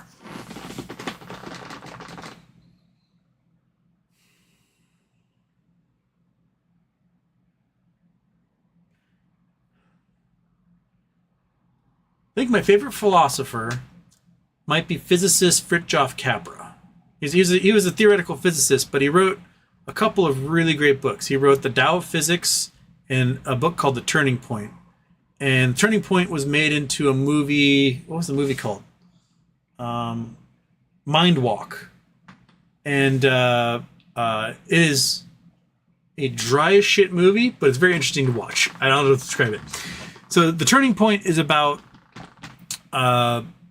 sort of the next frame of mind that society moves into. So prior to Rene Descartes saying, I think therefore I am, and introducing us to, Cartesian geometry and things like that, he actually created something known as mechanistic thought, which did not exist prior to whenever Rene Descartes published it, like 1506 or something like that.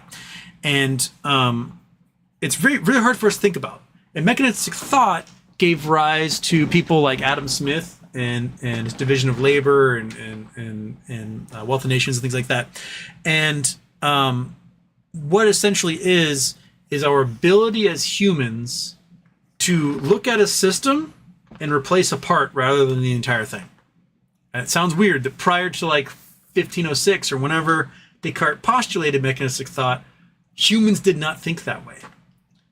When we would make something, we would, we're gonna make a chair. Okay, I gotta lay this leg, now I gotta lay this leg, and now I've gotta lay this leg, and I gotta lay this leg, now I gotta put the little dowels between them, and now I have to make the chair back, and you would make this whole thing from scratch in one step, and if the chair broke, you just threw away the chair and made another one. It's really weird to think about. You didn't go, oh, that leg's broken, let me just replace the leg. I don't know how to describe this. It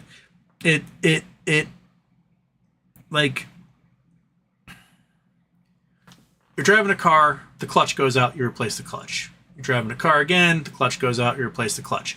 The mechanistic thought allows our brains to look at these systems and do individual things, and we do it all throughout society, whether it's in medicine, business, whatever. So, that person has a broken limb. Let's set it, fix it, whatever, and it works. It works great. But there comes a point when mechanistic thought starts to fail you long term. You have to take more of a holistic approach to how you recognize systems at play. So let's say your clutch keeps going out. Your clutch goes out, so you replace it. Your clutch goes out, and you replace it. The problem may not be the clutch. The problem may be you don't know how to drive a stick shift and you keep burning your clutch out, right? So if you step back from the system and identify what the real problem is rather than just addressing the symptom, you can fix things in the long term. Maintenance is a great holistic process towards fixing problems long term, because if you aren't doing your regular maintenance, then you have catastrophic problems that are much more expensive than the maintenance. But if you're thinking short term, you forego maintenance for now because you need that money and you can't afford it, and in the long run you end up losing out in the end. George Bush in his budget removing $30 million to fix the levees around New Orleans. Right? We don't need to fix those this year. We'll do it later. Right? And then New Orleans gets destroyed by Hurricane Katrina and causes $500 billion in damage. So rather than spending $30 million, you're now spending $500 billion because you weren't able to step back and look at the system as a whole and do your job. So The Turning Point is it's a pretty big, dense book, but it's a lot about ways in which we can sort of subvert the dominant paradigm of mechanistic thought and move into this more large-scale holistic thought process where we see systems as a whole and then identify the actual problems and not just the symptoms of the problems of the system. And so Mind Walk is a movie of, they've got these three big name Hollywood actors. They're tourists, and they're at Rene Descartes and Tycho Brahe's castle in, was it Denmark? Netherlands? I can't remember which one. And they meet, and they start talking philosophy, and they just walk around this castle talking philosophy for 2 hours. And it's a fascinating watch in that you'll you leave it going, that's a new way of thinking of things. So yeah, I would say Fritjof Capra. the Tao of Physics and the Turning Point. Tao of Physics is a shorter read. It's like, yay. A Turning Point is like, yay. It's been a long time since I read it. I read it when I was in high school, when I was a senior in high school, and it took me like the entire year to get through it because it's meaty. There's a lot of meat to that sucker. I think I have the copy of the Tao of Physics. I think my Turning Point copy is gone. Tao of Physics up here?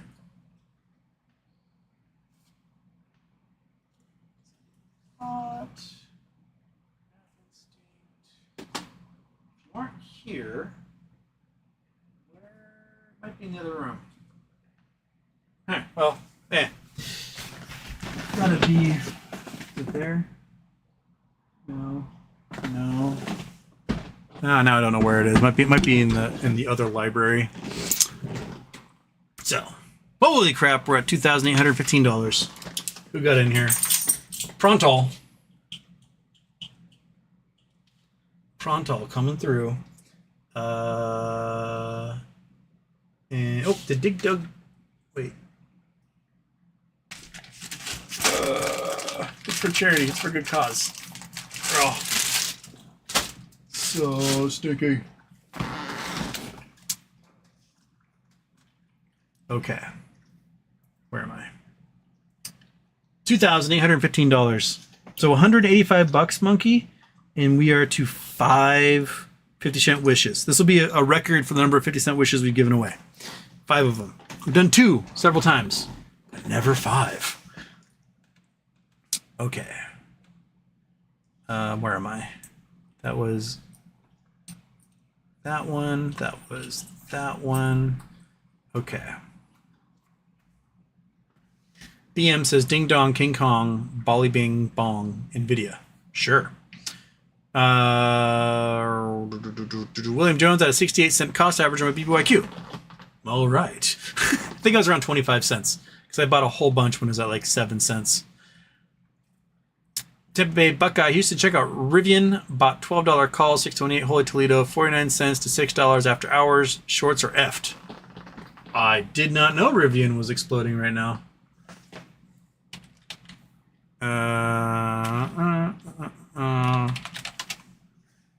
Whoa.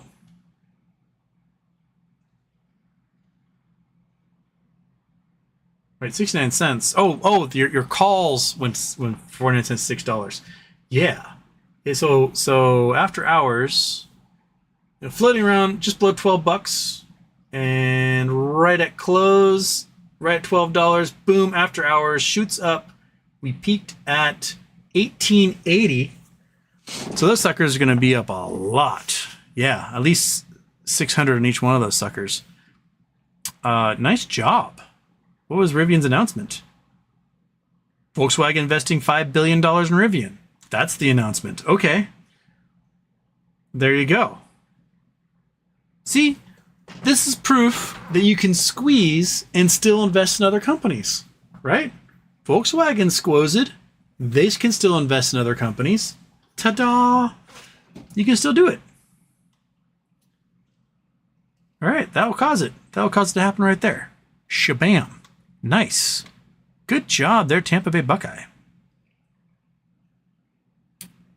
MS Big H, what do you think of IEP chart? Oh,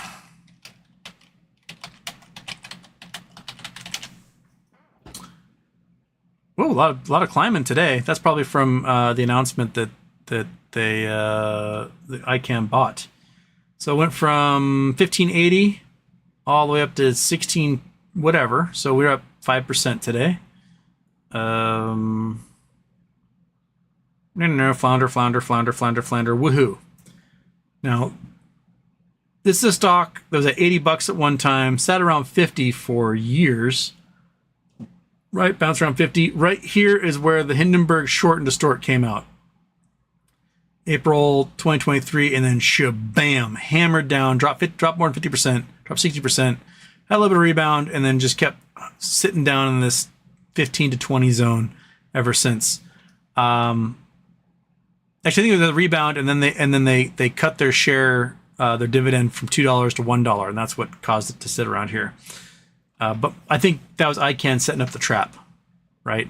Okay, I'll do that. I'll make it so I can buy up all the shares, and then we go bonkers. It looks like to me anyway.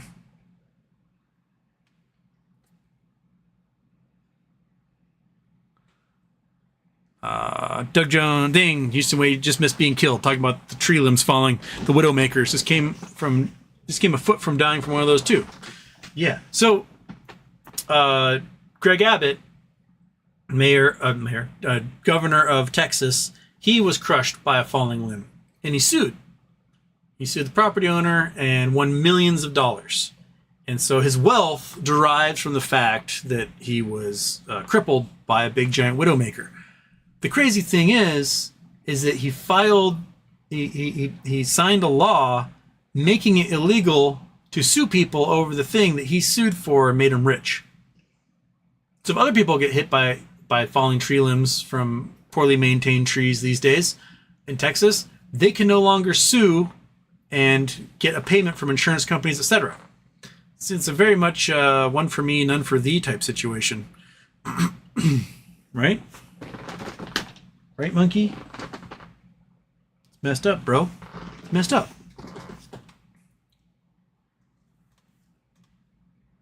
Okay. Jigashukla. Kind of scared tech bros, Putin and Netanyahu are all backing Trump. Thoughts on a November Trump win? I mean, I'll be able to formulate a better opinion probably after the July 11th sentencing hearing. But as far as I can tell, I just don't see the people who were excited for him in 2016 and 2020, like people who spent that entire summer in their little truck caravans driving around people's neighborhoods, flying their flags, going room room and rolling coal. Those dudes aren't around anymore. Right? They just aren't that excited. If you look at polls, Biden just had a huge spike in polling this week. And the polls previously where Trump was ahead, they just polled average people. And then if you broke down the polls to likely voters, Biden was ahead. And in certain states, like Washington, Trump's not going to be on the ballot. It's illegal for him to be on the ballot, being a convicted felon. So, that for down ballot votes, that's going to absolutely crush the Republican Party. That might lead to, every single district in Washington going to a Democrat, and would maintain huge advantage in the House as a result of that. Because if you can't vote for Trump, you're not going to vote down ballot for all Republicans. You're like, screw this, I'm not voting here. And so there are other states where this may happen. He's been, courts have removed him from ballots in Colorado, and then other courts put him back on, and so on. I think it will come down to sentencing, and if that sentencing affects Trump's ability to, say, make it to the convention, which is, 2 weeks later, they may have to find another candidate to run. So July 11th is sentencing. I think we'll kind of see where it goes from there. Attaining oneness. Holy crap, attaining oneness. You really want to put with 50 cent wish item, don't you? My God, man. We're at, what's that? 2,900? Somewhere around there. Did not update the totals. Let's try that.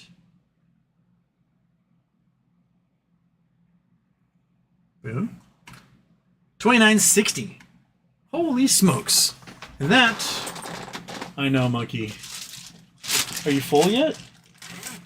Are you full? You don't want to eat anymore? Your dinner's just going to sit down there, isn't it? There you go. I'll let you be lazy, because I know you're just like packed to the gills right now with 20 nuggies inside of you.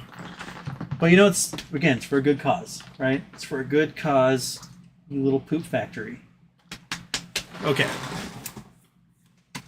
My goodness. And Anonymous jumped in there as well. So we're at 3,000 even. That's five 50 cent wish items will be given away. Thank you, Anonymous. And technically, that's another treat for Monkey. Lobie, that was me, lol. Oh, that was you did the... Okay. I'll add it to your total there, Lobie. Monkey appreciates it. She's going to explode. 2 hours, $3,000 for charity. All right, Lobie, where were you? There you are. Okay. There we are. Holy smokes. Boom. And, yeah. Shabam. Oh, wait, I missed 2 of them? I did. Oh, crap, I missed 2 of them. Sorry about that. Shinn. SSHHINN. Boom. And the filthiness. That's interesting. The PHILITYNSS.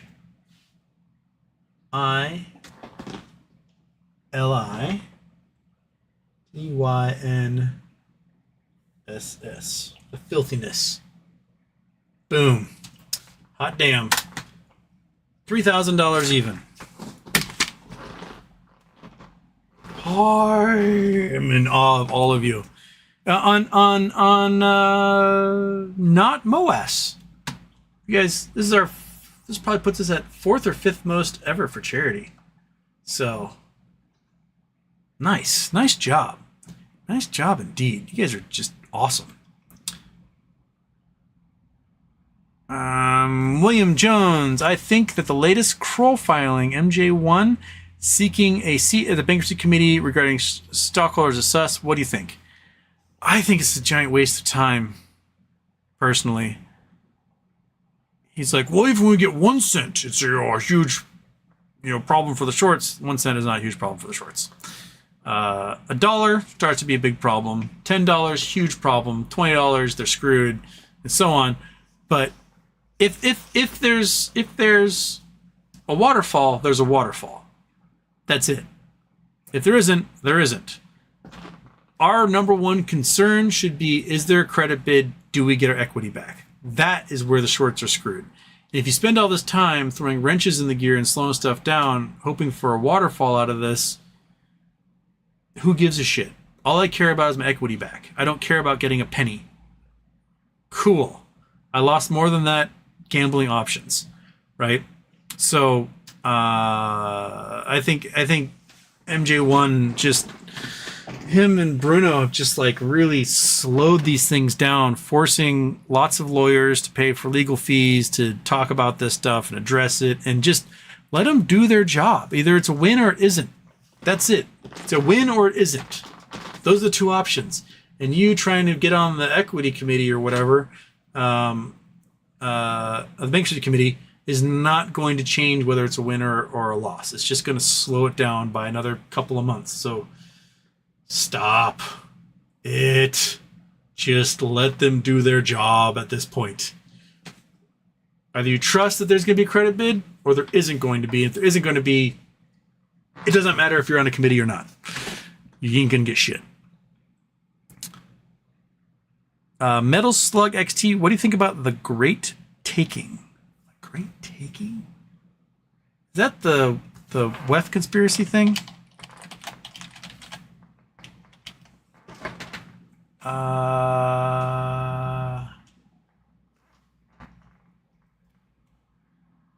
Great Taking S. Anderson? Old Librarian. David Rogers Webb.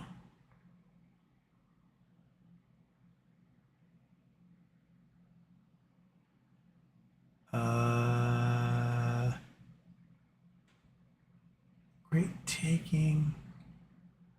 I've not read it, whatever it is, so I don't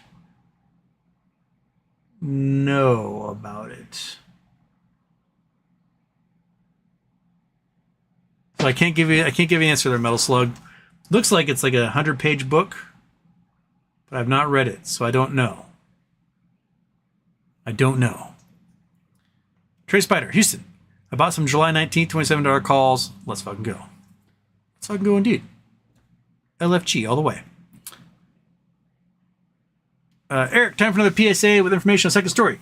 Second Story is a children's home for kids in mess up situations. These are kids who are homeless, been taken from homes where things are really abusive and horrible. They give them a place to stay. They give them therapy treatments and mentors, and they ensure that they like achieve academic success and that they can become functional members of society despite the adversity that they've had put in front of them.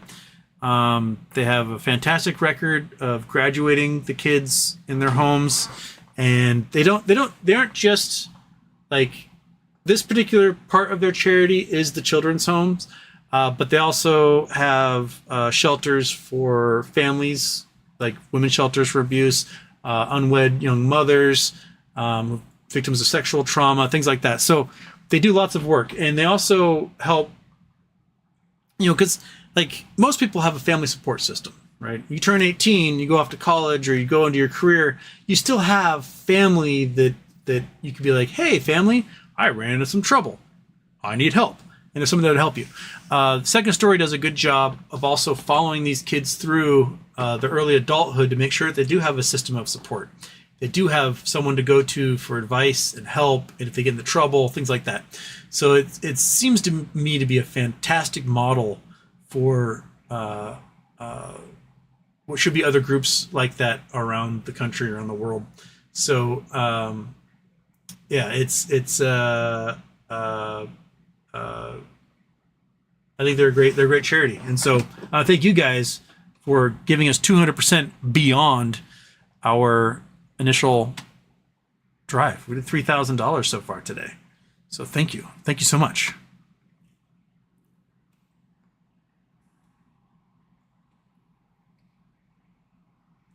SS Minnow Johnson, SS Minnow Johnson, like, you keep getting vaporized. Let's sit for now. Used to donate at least $1. We don't do that anymore.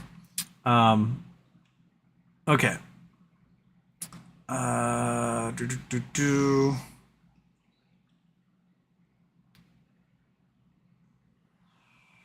William Jones, IEP has odd tax reporting. The form required for the federal tax reporting did not permit me to electronically file, and I had to mail my stuff in. The form was cryptic to figure out how to fill it.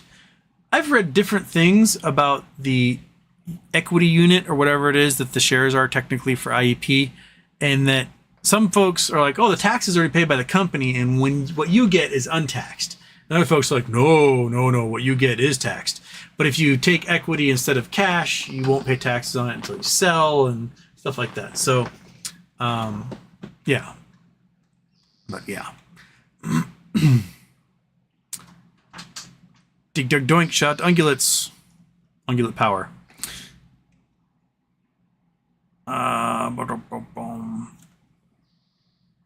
Dig dug doink. I'm anonymous. Larry David.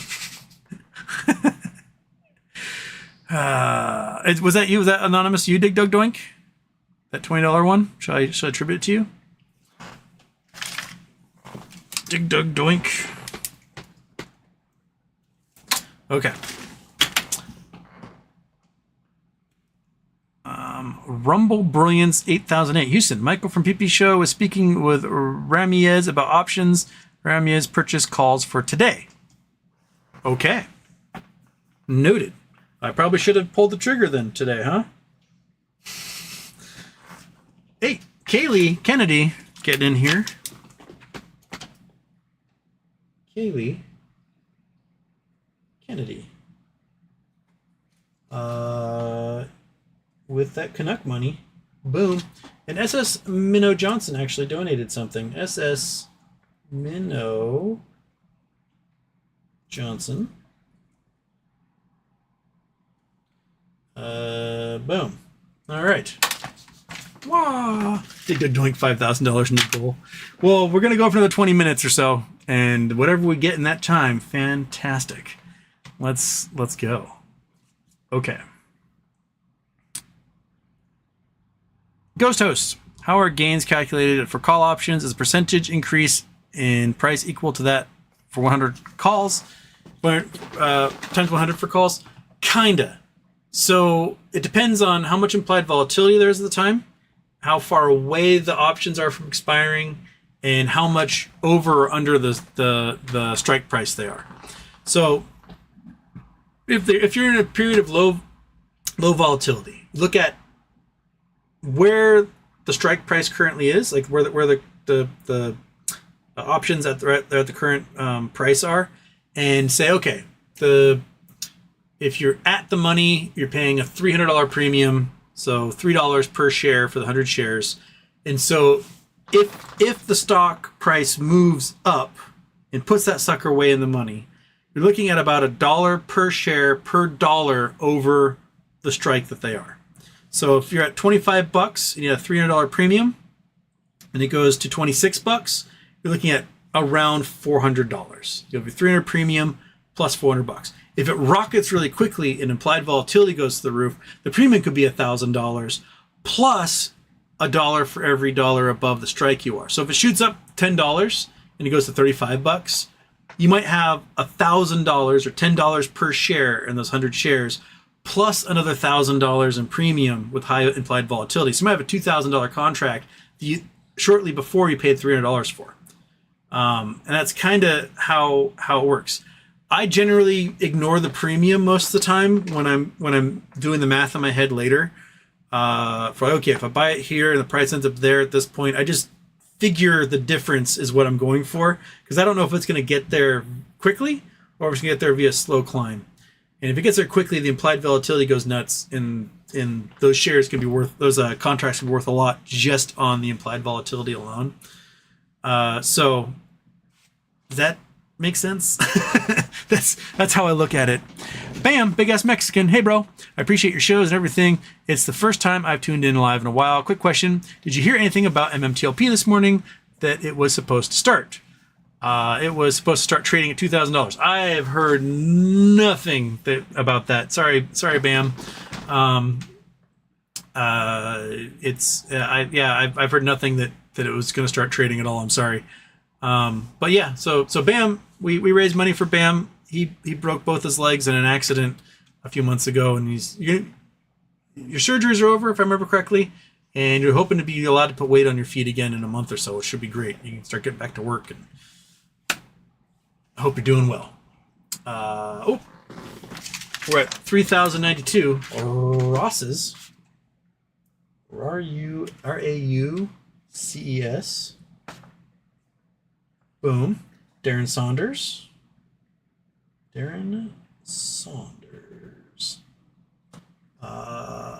Boom. And Antonio Baez. Oh my goodness. We're going to the second sheet of paper. There's more scratch paper. Where are you? I need that scratch paper. Okay. Antonio Baez. Antonio Baez.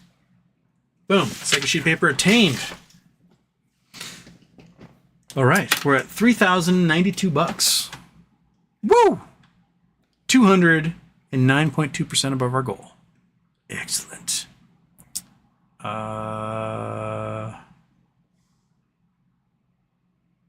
There we go. Okay. Aaron Salentine, Houston. I told you on Reddit today, tomorrow is T plus 35, and the last cycle started May 3rd. Look what the stock did today. Chin rub. Oh, really? So I should have bought my calls today, and I didn't. So, oops.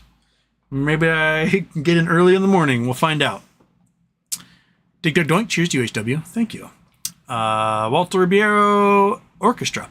I moved and can't find your sticker from last year. I will find it. Oh, man. I need my sister to order a whole bunch more stickers so I can give them away again. That was fun. You guys sent some just great letters, and I should do that again. I should get more stickers to give away for self-addressed stamped envelopes. Seraphim, good morning all. Excuse me. As the SEC has demonstrated themselves to be entirely captured, how can a squeeze occur when the regulators is supporting the criminals? Exactly. How can it occur if the regulators are supporting the criminals? Dig Dug Doink. Coming again. All right. Boom. Nice. Thank you, Dig Dug Doink. We're over 3,100, which means... Yeah, you'll get up for that one? Will ya? Will you get up for that one, monkey? One more stinky beef. One more? Do you want to come get it? You're like too full? Are you too full? Oh, there you go. She's like, ugh. I'm full for you, Minky. Yeah. Every once in a while you get 20 treats in 2 hours, right? Every once in a while. You're a good dog. You are. You deserve it.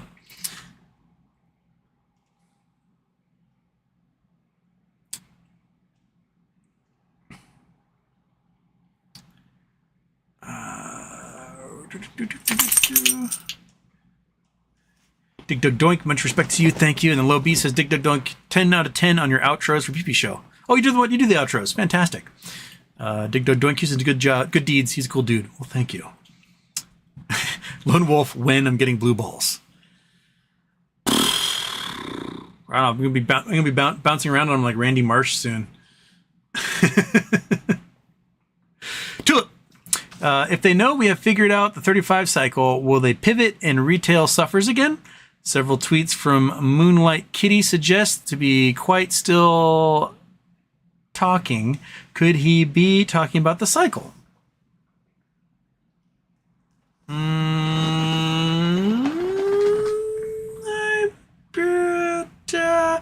Probably. I think we've established a pattern, and I think the cycle is on. So I think it's on like Donkey Kong. Black Udon. My hope is my 25 calls print tomorrow. I think they might. I think they just might do that. Dig Dug Doink. I think therefore I pram. Fungus sour organ transplants. Yes. Organ transplants. I agree. Organ transplants. They're fantastic. If you are not a donor, please become one. I think in Washington you automatically are a donor, and you have to say no to it. The few people in my life who are alive today, thanks to organ donations from people who tragically passed away, but gave the gift of life to someone else. My dear friend Brett has a new heart. Got a new heart from it. My friend Cindy got 2 new lungs. And I have other friends that have gotten livers and kidneys and things. So if you can donate, by all means. Crayon Green getting in here again. All right.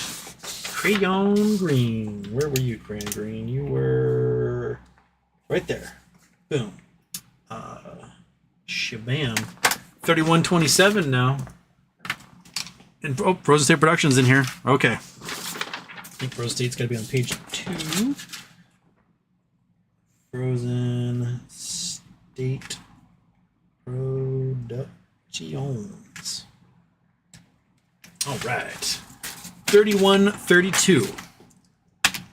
With 11 minutes to go.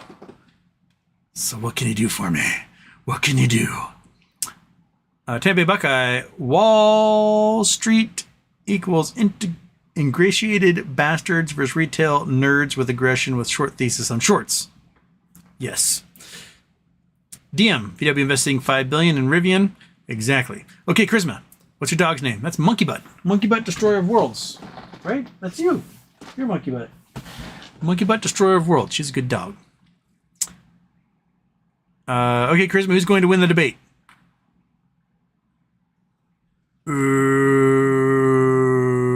I think we'll see probably rambling, but there'll be rambling that is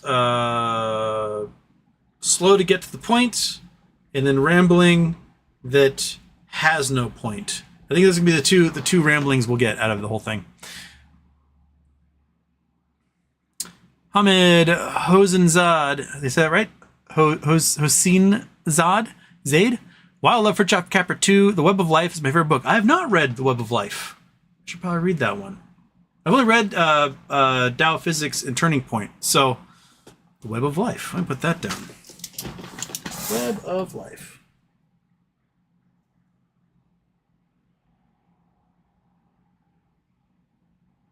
Capra. Noted. Oh, we got some more coming in here. We got Kevin Lush. The Canucks coming in strong today. Kevin Lush. And Niche. How many E's is that? Is that 3 E's? 3 E's and an SH. Niche. Boom. 3141. $3,141 for second story.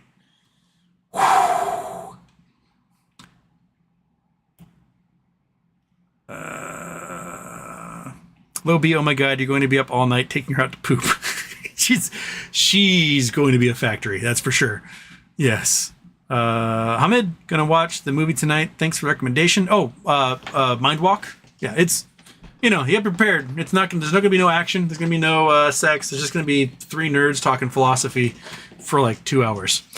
I think Fritjof Capra wrote it and his brother directed it, I believe. If I remember correctly. Doink, hope you raise 5,000. That would be great. But I think with 9 minutes left, we might not get to the $5,000 level, which would be our second highest ever. Our highest is 8,000. So Toys for Tots back in November, we had 8,409, I think was what it was. And we crushed it, it was 309, somewhere in there. We'll have to go back to the old the archives and find out. Tampa Bay Monkey's going to have major digestive winds of change on the horizon. Steamer inbound.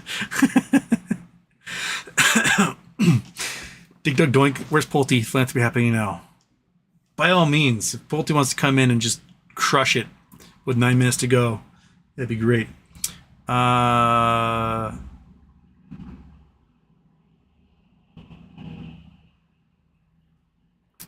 Shin, hopefully they can donate 500, not 500 cents after MOASSed. Hey, we'll take whatever you guys want to give to charity. We'll take if you can spare a lot, by all means spare a lot. If you can't do anything, that's okay. Not everyone is in a position where they can donate, and I totally get that. So, yeah, he's waxing his helicopter. Dig Dug Doink, banana slugs, newts, and tree frogs disappearing from the Pacific Northwest. Not good. Matter of fact, I have not heard the tree frogs like I normally hear them this year. Normally they're just loud as shit out there. I'm not looking for banana slugs. I never see newts. I even near the stream I have, I never really got salamanders or newts there. They're mostly around ponds, and I'm not near a pond, so I wouldn't see them anyway. Esmond Johnson is back with his 10th account. I like your incoherent rant regarding Trump. None of it is true. Trump is not being sentenced on July 11th. But entertaining still, ensure democracy by suppressing the leading opposition candidate. Where have we heard this before?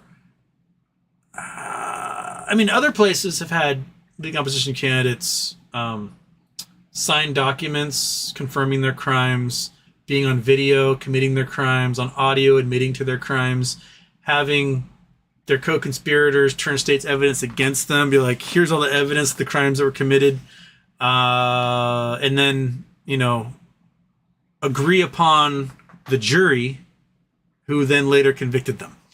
That's where we are there, SS Minnow Johnson. It's just the way it is. The dude got convicted for committing a crime there was a paper trail for, and his lawyer was convicted for the same crime previously under his own administration. So kind of hard to deny that. Dig Dug Doink, charity for children and people in peril, win-win-win. Not everyone has a support system. Exactly. Not everyone has a support system. And one of the reasons, like, the mission statement for my show, go way back to when I decided to start doing the show. Mission statement for the show was a question. Did we create society to make everyone's lives better, or did we create society to maximize profit and drive revenue? I believe in the former. Meaning, we live together in this society as a goal to make everyone's life better in our society. And there's lots of means we can do that. We can do it through individual acts. We can do it by being kind and loving to our neighbors. We can do it by focusing on charitable work that can do these things. We can do it by lobbying the government to use the purchasing power of our tax dollars to improve things, whether it's through, schooling, public transportation, weather satellites, whatever. That's where I am. I don't believe we create society so that some rich assholes can screw us over and become even richer assholes. So there we go.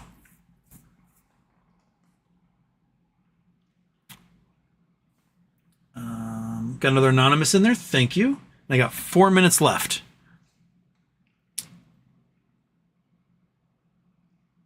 Dig Dug Dunk Dumb Houston go to overtime to get 5K. He's got stuff to do.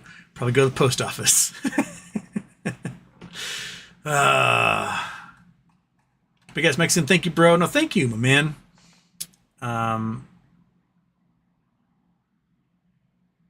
Dig Dug Doink sees newts.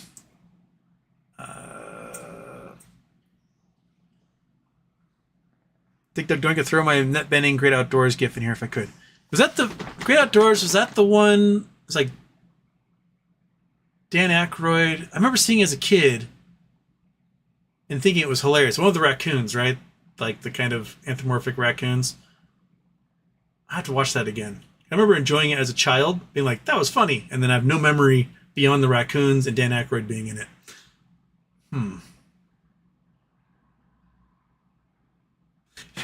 But Donkey Kong, where would we be in a world without assholes? That's the thing, is that you also need a system in place in your society to protect everyone from the assholes. That's kind of, I think, why governance exists, because assholes exist. If you didn't have assholes, you wouldn't need the governance in the first place. But yeah. Murph and Turf Studios, glad for the show and all the info I get from watching it. Thank you.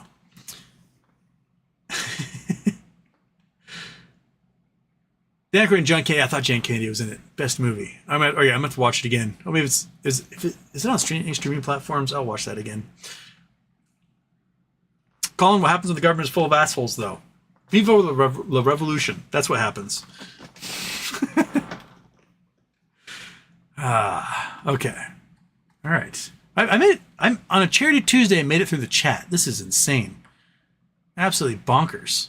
Here we are. I'm at the end of the chat. We've raised $3,146, and I got 2 minutes to go. Monkey butt. This is fantastic. You are so full. Your belly is so full. Oh my gosh. Look at that thing. What a big fat belly that is. Dude. She's working on some pound cake right there.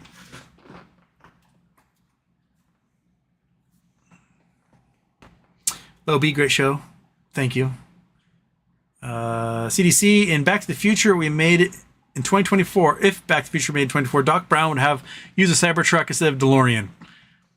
He would. And then he would press the pedal to get to 88 miles an hour, and a quarter panel would fall off. Or the wiper blade would go and just disappear.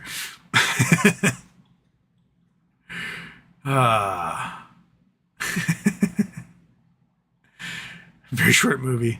Rest in peace, Bart the Bear. Did Bart the Bear pass away? Bart the Bear is a Northwest hero. He lived over at the Olympic Game Farm. You could throw bread at him if you wanted to. His head was like this big. He was a star of a lot of movies. He was quite the star. Bart the Bear he's like the bear equivalent of Moose, the dog from Frasier, who was in like My Dog Skip and similar movies. Moose was just a talented hero. Up there with Benji and Lassie and stuff. Okay. Dig Dug Doink, I met Bart the Bear. Well, fantastic. All right. So, we did $3,146. Again, a reminder, if you're watching this recorded version later, you can still click the donate button. If you get your email receipt, send it to me and I can add you to the list. I'll probably do the drawing later this week, not tomorrow, just to give a chance for some folks to donate some more if they want. And then we will draw five names for 50-cent wish items. And we'll see just how crazy these items are from one end to the other of the spectrum. Like, who's going to get a hand towel and who's going to get keys to a new car? I have no idea. The 50-cent wish items are just wild, man. Absolutely wild. So anyway, thank you so much, everyone. You made a fantastic Charity Tuesday yet again. We will do one for Native Americans on for July, and hopefully we'll MOASSed then. We will set records. Fingers crossed for Options Play 5.0 and MOASSed. All right, everyone. Thank you so much. Charity Tuesday intro. Wink. Let's get started.